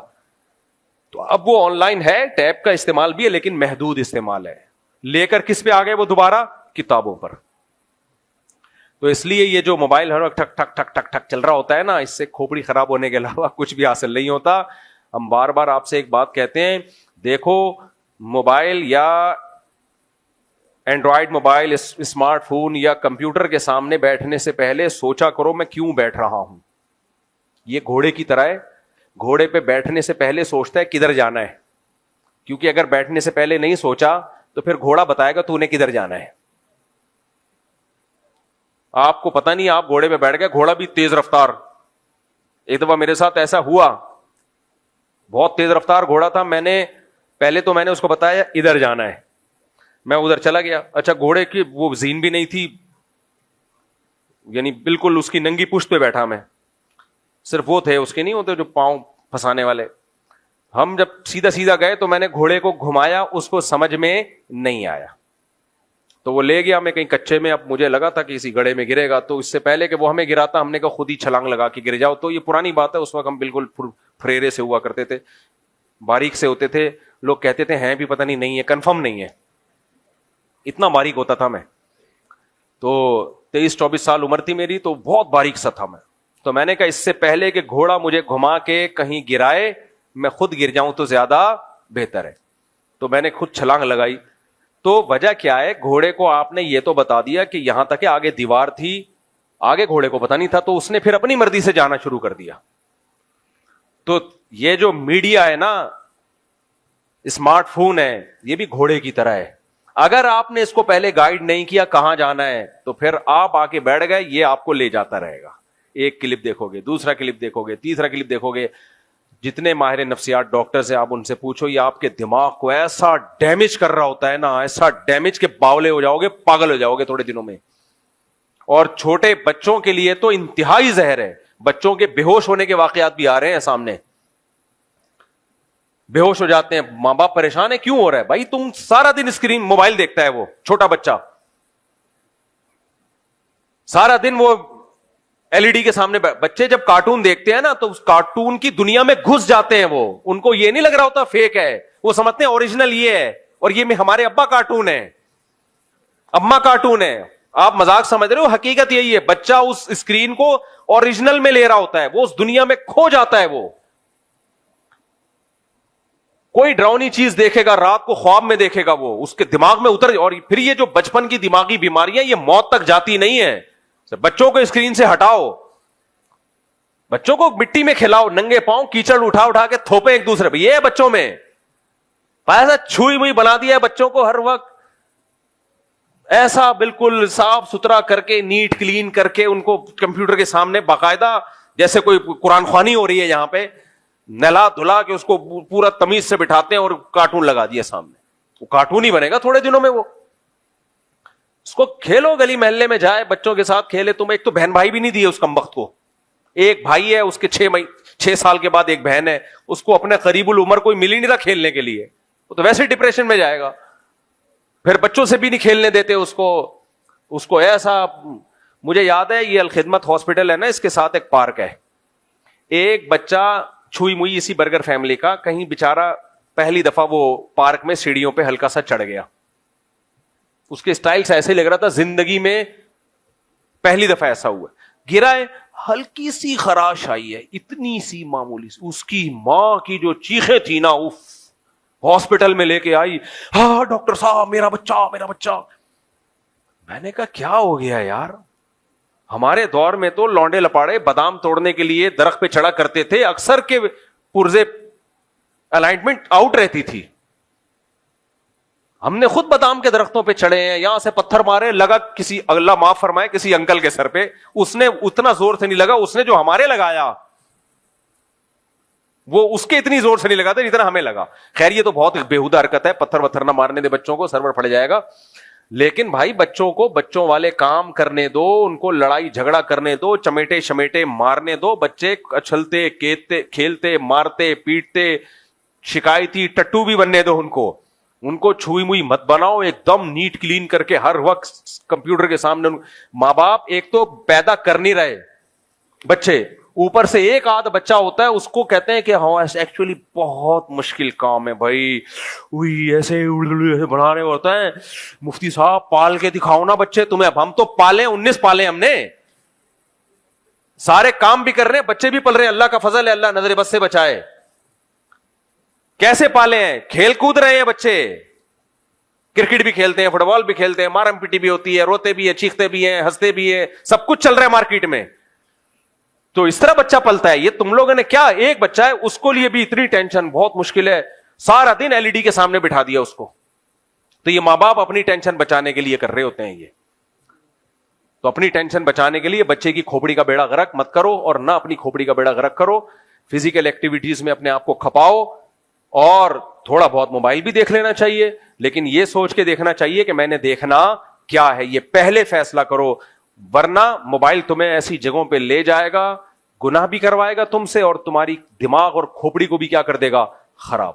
اللہ تعالیٰ سمجھنے کی عمل کی توفیق عطا فرمائے. وعلیکم. دولہا کا نام رفعت علی, آپ ہیں؟ رفعت علی نا. دلہن کا نام ازار, غلط نام لکھا ہوا ہے یار. یار اس کو صحیح کر دینا ولید.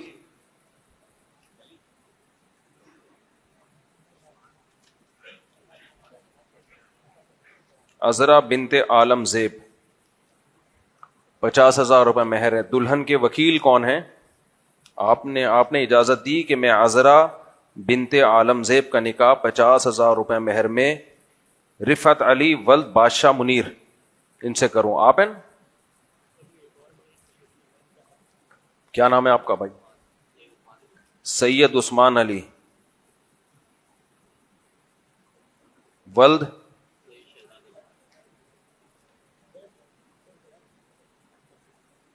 دلہن کا نام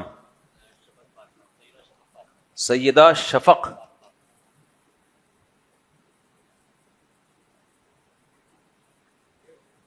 بنتے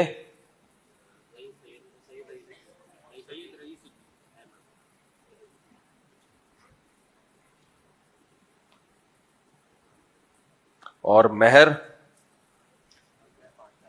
5 لاکھ.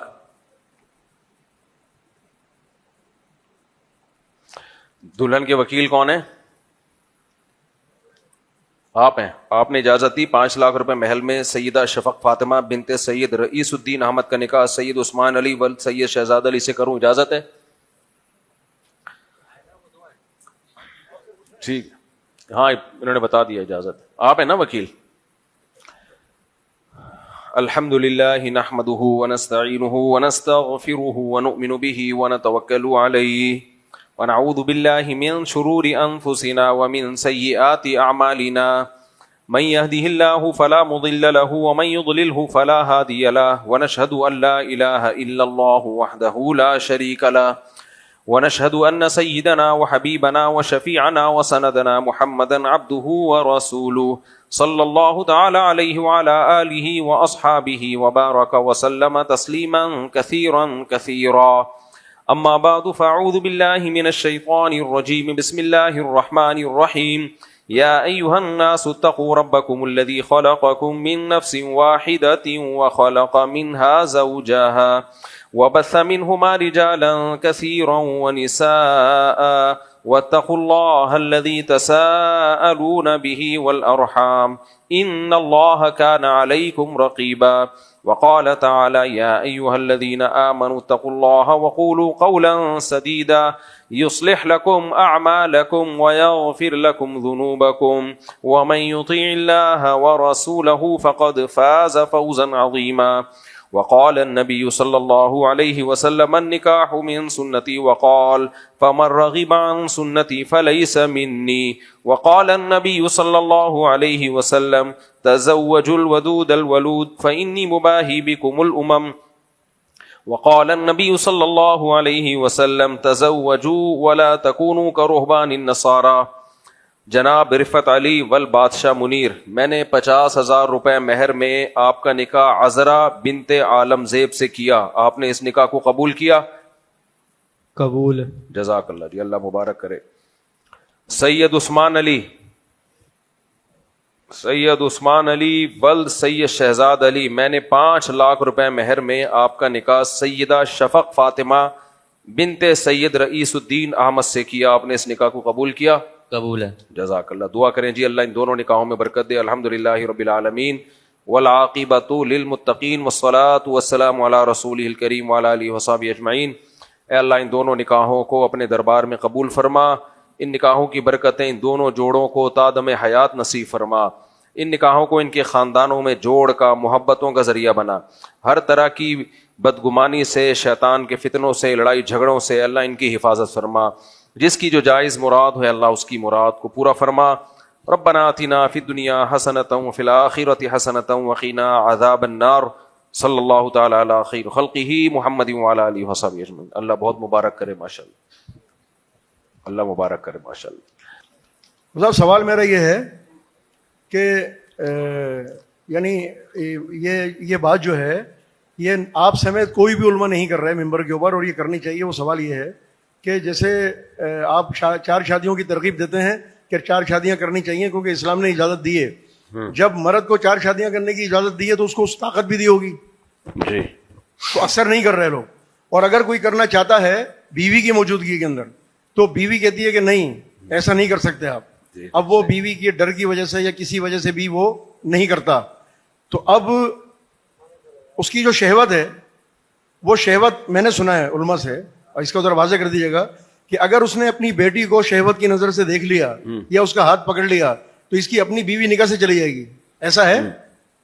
آپ سوال تو کمپلیٹ کریں نا. دوسرا، اگر کسی کی بیوی مر گئی، اب تو اس کو بہت ہی ضروری ہے شادی کرنا. اب بیوی کے مرنے کے بعد جو ہے نا بیٹے سلطان راہی بن کے سامنے آ گئے کہ نہیں ابا ہم اپنی ماں کی جگہ کسی کو نہیں لینے دیں گے، لہٰذا تم شادی نہیں کر سکتے. اگر شادی کرنی ہے تو یہاں سے کہیں اور جا کے رہو. وہ بچوں کے ڈر کی وجہ سے اور گھر چھوڑنے کی وجہ سے وہ بھی نہیں کر رہا.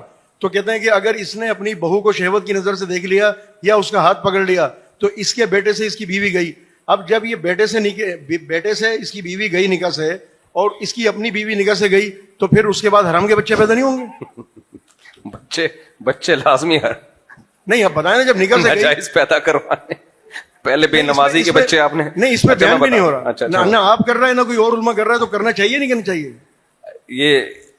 یہ کہہ رہے ہیں کہ لوگ دوسری شادی کرتے ہیں. ان کا سوال کا میں خلاصہ پیش کر دیتا ہوں. اچھا میں ان کو سوال کے لیے نہیں بٹھاتا ہوں. کچھ لوگوں نے کمنٹس کیے ہوتے ہیں مفتی صاحب نے خود بندہ بٹھایا ہوا ہے، یہ خود کر رہے ہوتے ہیں. یہ محلے کے ہیں رفیع بھائی، خود ہی کر رہے ہوتے ہیں، میں نے نہیں بٹھایا ہوا ان کو. ان کا سوال یہ ہے کہ دوسری شادی مرد کرتا نہیں ہے، طاقت اللہ نے اس میں 4 کی رکھی ہے، پھر جب دوسری شادی نہیں کرتا تو پھر وہ اپنی اللہ معاف فرمائے کہتے ہوئے بھی عجیب سا لگتا ہے. بیٹیوں کی طرف بھی بعض لوگ غلط نیت سے دیکھتے ہیں، تو جب بیٹی کی طرف خدا نخواستہ کوئی ایسی نیت سے دیکھے گا تو بیوی حرام ہو جائے گی. دیکھیں پہلی بات تو یہ ہے کہ چاہے ایک شادی ہو چاہے ایک بھی نہ ہو، بیٹی اتنا مقدس رشتہ ہے کہ اس کی طرف کوئی بھی بری نیت سے نہیں دیکھتا، نہ اس کو چھونا تو دور کی بات. کوئی اگر دیکھ رہا ہے نا تو وہ انتہائی پرلے درجے کا غلیظ شیطان ہے. وہ 4 شادیوں سے بھی اس کی ٹھڑک پوری نہیں ہوگی، کیونکہ یہ مقدس رشتہ ہے، اس پہ کوئی نظر پڑ ہی نہیں سکتی ایسی. تو اس لیے کسی کی ایک بیوی ہے اور وہ کہہ رہے چونکہ مجھے دوسری کی اجازت نہیں ملی تو بیٹی بھی غلط، تو میں مجبور تھا. بھائی کوئی مجبور نہیں ہوتا اتنا. یہ تو انتہائی غلیظ پلید گدھے گھوڑوں سے بھی بدتر لوگ ہوتے ہیں جو یہ حرکت کر رہے ہوتے ہیں. اس لیے اس کو یہ فیور دینا کہ چونکہ دوسری کی سوسائٹی میں اجازت نہیں ہے تو اس لیے جناب وہ بعض لوگ یہ کر لیتے ہیں. ایسا نہیں ہے. دیکھو جتنی بھی قوت ہو انسان میں, شہوت ہو, کسی مرد پہ کبھی دل نہیں آتا. مرد پہ دل آئے گا ان لوگوں کا جو گے ہوں گے, جو ہوں گے یہ قوم لوط میں مبتلا لوگ ہوں گے, کیونکہ یہ فطرت نہیں ہے نا. اور ایسا آدمی شادی کر بھی لینا تو بھی اس کو لڑکوں کی عادت ختم نہیں ہوتی, وہ گندے لوگ ہوتے ہیں. تو ایسے ہی بہن بیٹی ماں یہ بہت پیارے مقدس رشتے ہوتے ہیں, لیکن اگر کسی کا دل ہے تو وہ غلیظ آدمی ہے. باقی جو دوسرا مسئلہ ہے, یہ ضرور ہے کہ دوسری کی اجازت نہ ہونے سے مردوں کو بعض دفعہ سیٹسفائی نہیں ہوتے, وہ برائیوں کی طرف جاتے ہیں, وہ گناہ کرتے ہیں. باقی رہا مسئلہ جو حرمت مصاہرہ کا ہے کہ بیٹی کی طرف کسی نے شہوت کی نیت ڈالی, شہوت سے دیکھا تو بیوی حرام ہو جاتی ہے. تو شہوت سے دیکھنا کبیرہ گناہ ہے, لیکن دیکھنے سے حرام نہیں ہوتی. خدا نخواستہ اس نے شہوت سے ہاتھ لگایا اور ہاتھ لگانے کے بعد شہوت اور بڑھ گئی, اس کی پوری تفصیل ہے, تو اس سے بیوی حرام ہو جاتی ہے. اور اسی طرح خدا نخواستہ سسر اور بہو میں کوئی ایسا ریلیشن ہو جائے تو وہ بہو اس سسر کے بیٹے پہ حرام ہو جاتی ہے. اس کو حرمت مصاہرہ کہتے ہیں. ابراہیم نخعی بہت بڑے تابعی تھے, ان کی بھی یہی رائے تھی, جو امام بخاری جن کا بہت عزت کے ساتھ نام لیتے ہیں. بڑے بڑے اسلاف میں بہت سے ایسے گزرے جن کا یہی, اور یہ دلیل کے لحاظ سے بھی بہت مضبوط موقف ہے. لیکن یہ مسئلہ جب بھی میں نے حرمت مصاہرہ کا بیان کیا ہے نا, کہ بیٹی پر خدا نخواستہ کسی نے غلط ریلیشن قائم کیا, یا داماد اور ساس کا یا سسر بہو کا, تو اس سے ہوتا یہ ہے کہ لوگ وہمی بن جاتے ہیں. وہمی لوگ فون کرتے ہیں, وہمی تنگ کرتے ہیں, مجھے یہ خیال آیا, مجھے پاگل ہو جاتے ہیں, خود بھی پاگل ہوتے ہیں, دوسروں کو بھی پاگل کرتے ہیں. تو اس میں خدا نہ خواستہ, اول تو ہماری سوسائٹی میں ایسا ہوتا نہیں ہے, لیکن اگر ہو گیا ہو تو خود سے فتویٰ دینے کے بجائے کسی قریبی مستند دارالفتہ سے, دارالعلوم کرنگی ہے, بنوری ٹاؤن ہے, جامعۃ الرشید ہے, اسی طرح جامعہ اشرفیہ لاہور میں, جو بھی مستند دارالفتہ ہیں, یہ بڑے بڑے ادارے ہیں جہاں مستند مفتی بیٹھتے ہیں, وہاں پوری سچویشن لکھ کے دے اور پھر ان سے تحریری فتویٰ لے. تو صرف ایک کلپ سن کے یا علماء کا بیان سن کے فیصلہ نہ کرے. باقی رفیع بھائی نے پھر یہ جو کہا ہے کہ پھر بچے حرامی پیدا نہیں ہوں گے, تو رفیع بھائی بچوں کا پیچھا چھوڑ دو. ٹھیک ہے, دیکھو مسئلہ یہ ہے کہ شریعت میں جو جس عورت سے زنا ہو جائے نا, تو پھر جو بچہ پیدا ہوگا وہ ولد الزنا ہی ہوتا ہے, ناجائز بچہ پیدا ہوتا ہے, وہ ولد الزنا ہوتا ہے. گرل فرینڈ سے جو بچہ پیدا ہوتا ہے وہ حرام ناجائز ہی ہوتا ہے. لیکن حرمت مصاہرہ ہو گیا. اب اس میں چونکہ بہت مسائل میں پیچیدگی ہے, تو ایک آدمی کا تعلق ہوا خدا نخواستہ اللہ نہ کرے اپنی بیٹی کے ساتھ, اور پھر وہ اپنی اس بیٹی کی ماں سے بھی تعلق قائم رکھتا ہے, تو ماں تو حرام ہو جاتی ہے. اب بچہ جو پیدا ہو رہا ہے تو اس میں بھی فوراً اس کے ناجائز ہونے کا فتویٰ نہیں لگایا جائے گا, اس میں بھی دارالفتہ سے رجوع کیا جائے گا, کیونکہ شریعت نے بچے کو فیور بہت دیا ہے اس میں. حتی الامکان شریعت چاہتی ہے بچہ ناجائز نہ ہو, حلال ہی اس کو حلال قرار دیا جائے. تو اب یہ میں اگر میں ڈیٹیل میں گیا تو پھر عوام کی مینٹیلٹی سے اوپر کی بات ہو جائے گی کہ اس بچے کو حلال کیوں قرار دیا جائے گا, وہ آپ کے لیول سے اوپر کی بات ہو جائے گی. تو ہر چیز عوام میں ڈسکس کرنے کی نہیں ہوتی. بس اتنی بات ہے کہ بیٹی سے باپ کا ناجائز ریلیشن ہو گیا, یا سسر کا بہو سے ہو گیا, یا داماد اور ساس سے ہو گیا, تو میاں بیوی کا رشتہ ختم ہو جاتا ہے. لیکن یہ کس نوعیت کا ریلیشن ہے یہ خود فیصلہ نہ کریں. پہلی بات, ہوا کیوں ہے ریلیشن, یہ غلط ہے نا بھائی. بہو کو بیٹی کی نیت سے دیکھیں, بہو کو ہاتھ ہی نہیں لگائیں آپ. لوگ کیا کر رہے ہوتے ہیں, بہو آئی ہے تو اس کے ایک صاحب تو اپنی بہو کی چوڑیاں ہاتھوں میں ڈال رہے ہوتے تھے پکڑ کے, میں بہو کے لیے گفٹ لے کر آیا ہوں. یہ بےغیرتی ہے یار, بے شرمی ہے. آپ بہو کے لیے گفٹ لے کر آئے, اپنے بیٹے کو بولو کہ بہو کے ہاتھ میں ڈال دے. وہ تو سسر کو چاہیے بہو کے سر پہ ہاتھ رکھے, بس اس سے زیادہ اس سے فری ہونے کی کوشش نہ کرے. بیٹی جب بڑی ہو گئی, جوان ہو گئی, تو اس کے سر پہ, پیشانی پہ پیار کر لے, سر پہ پیار کر لے. گلے ملنا بیٹی سے یہ ویسے بھی شرم و حیا کے خلاف ہے, غیرت کے بھی خلاف. داماد صاحب حج کر کے آ رہے ہوتے ہیں, ساسیں لپٹ رہی ہوتی ہیں داماد سے ایئرپورٹ پہ, کیا بے شرمی ہے یار, تو غلط ہے یہ. تو بس سر پہ ہاتھ رکھ لے, ساس کیا کرے, داماد کے سر پہ ہاتھ رکھے, بس اتنا ہی ہونا چاہیے.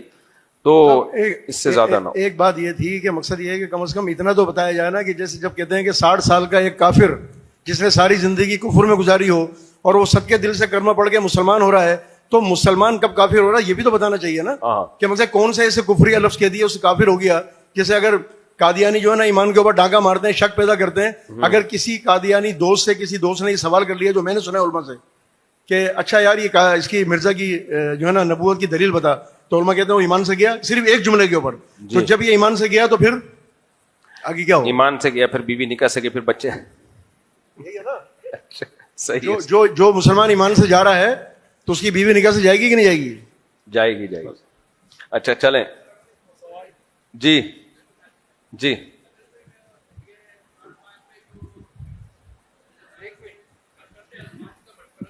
جی جی بہت پیار سے سمجھایا ہے جی. کہ 2 کرو 3 کرو 4 کرو، انصاف نہ کر سکو تو 1 پہ رہو. جی تو یہ رعایتی ایک جو ہے وہ رعایتی پیکیج ہے.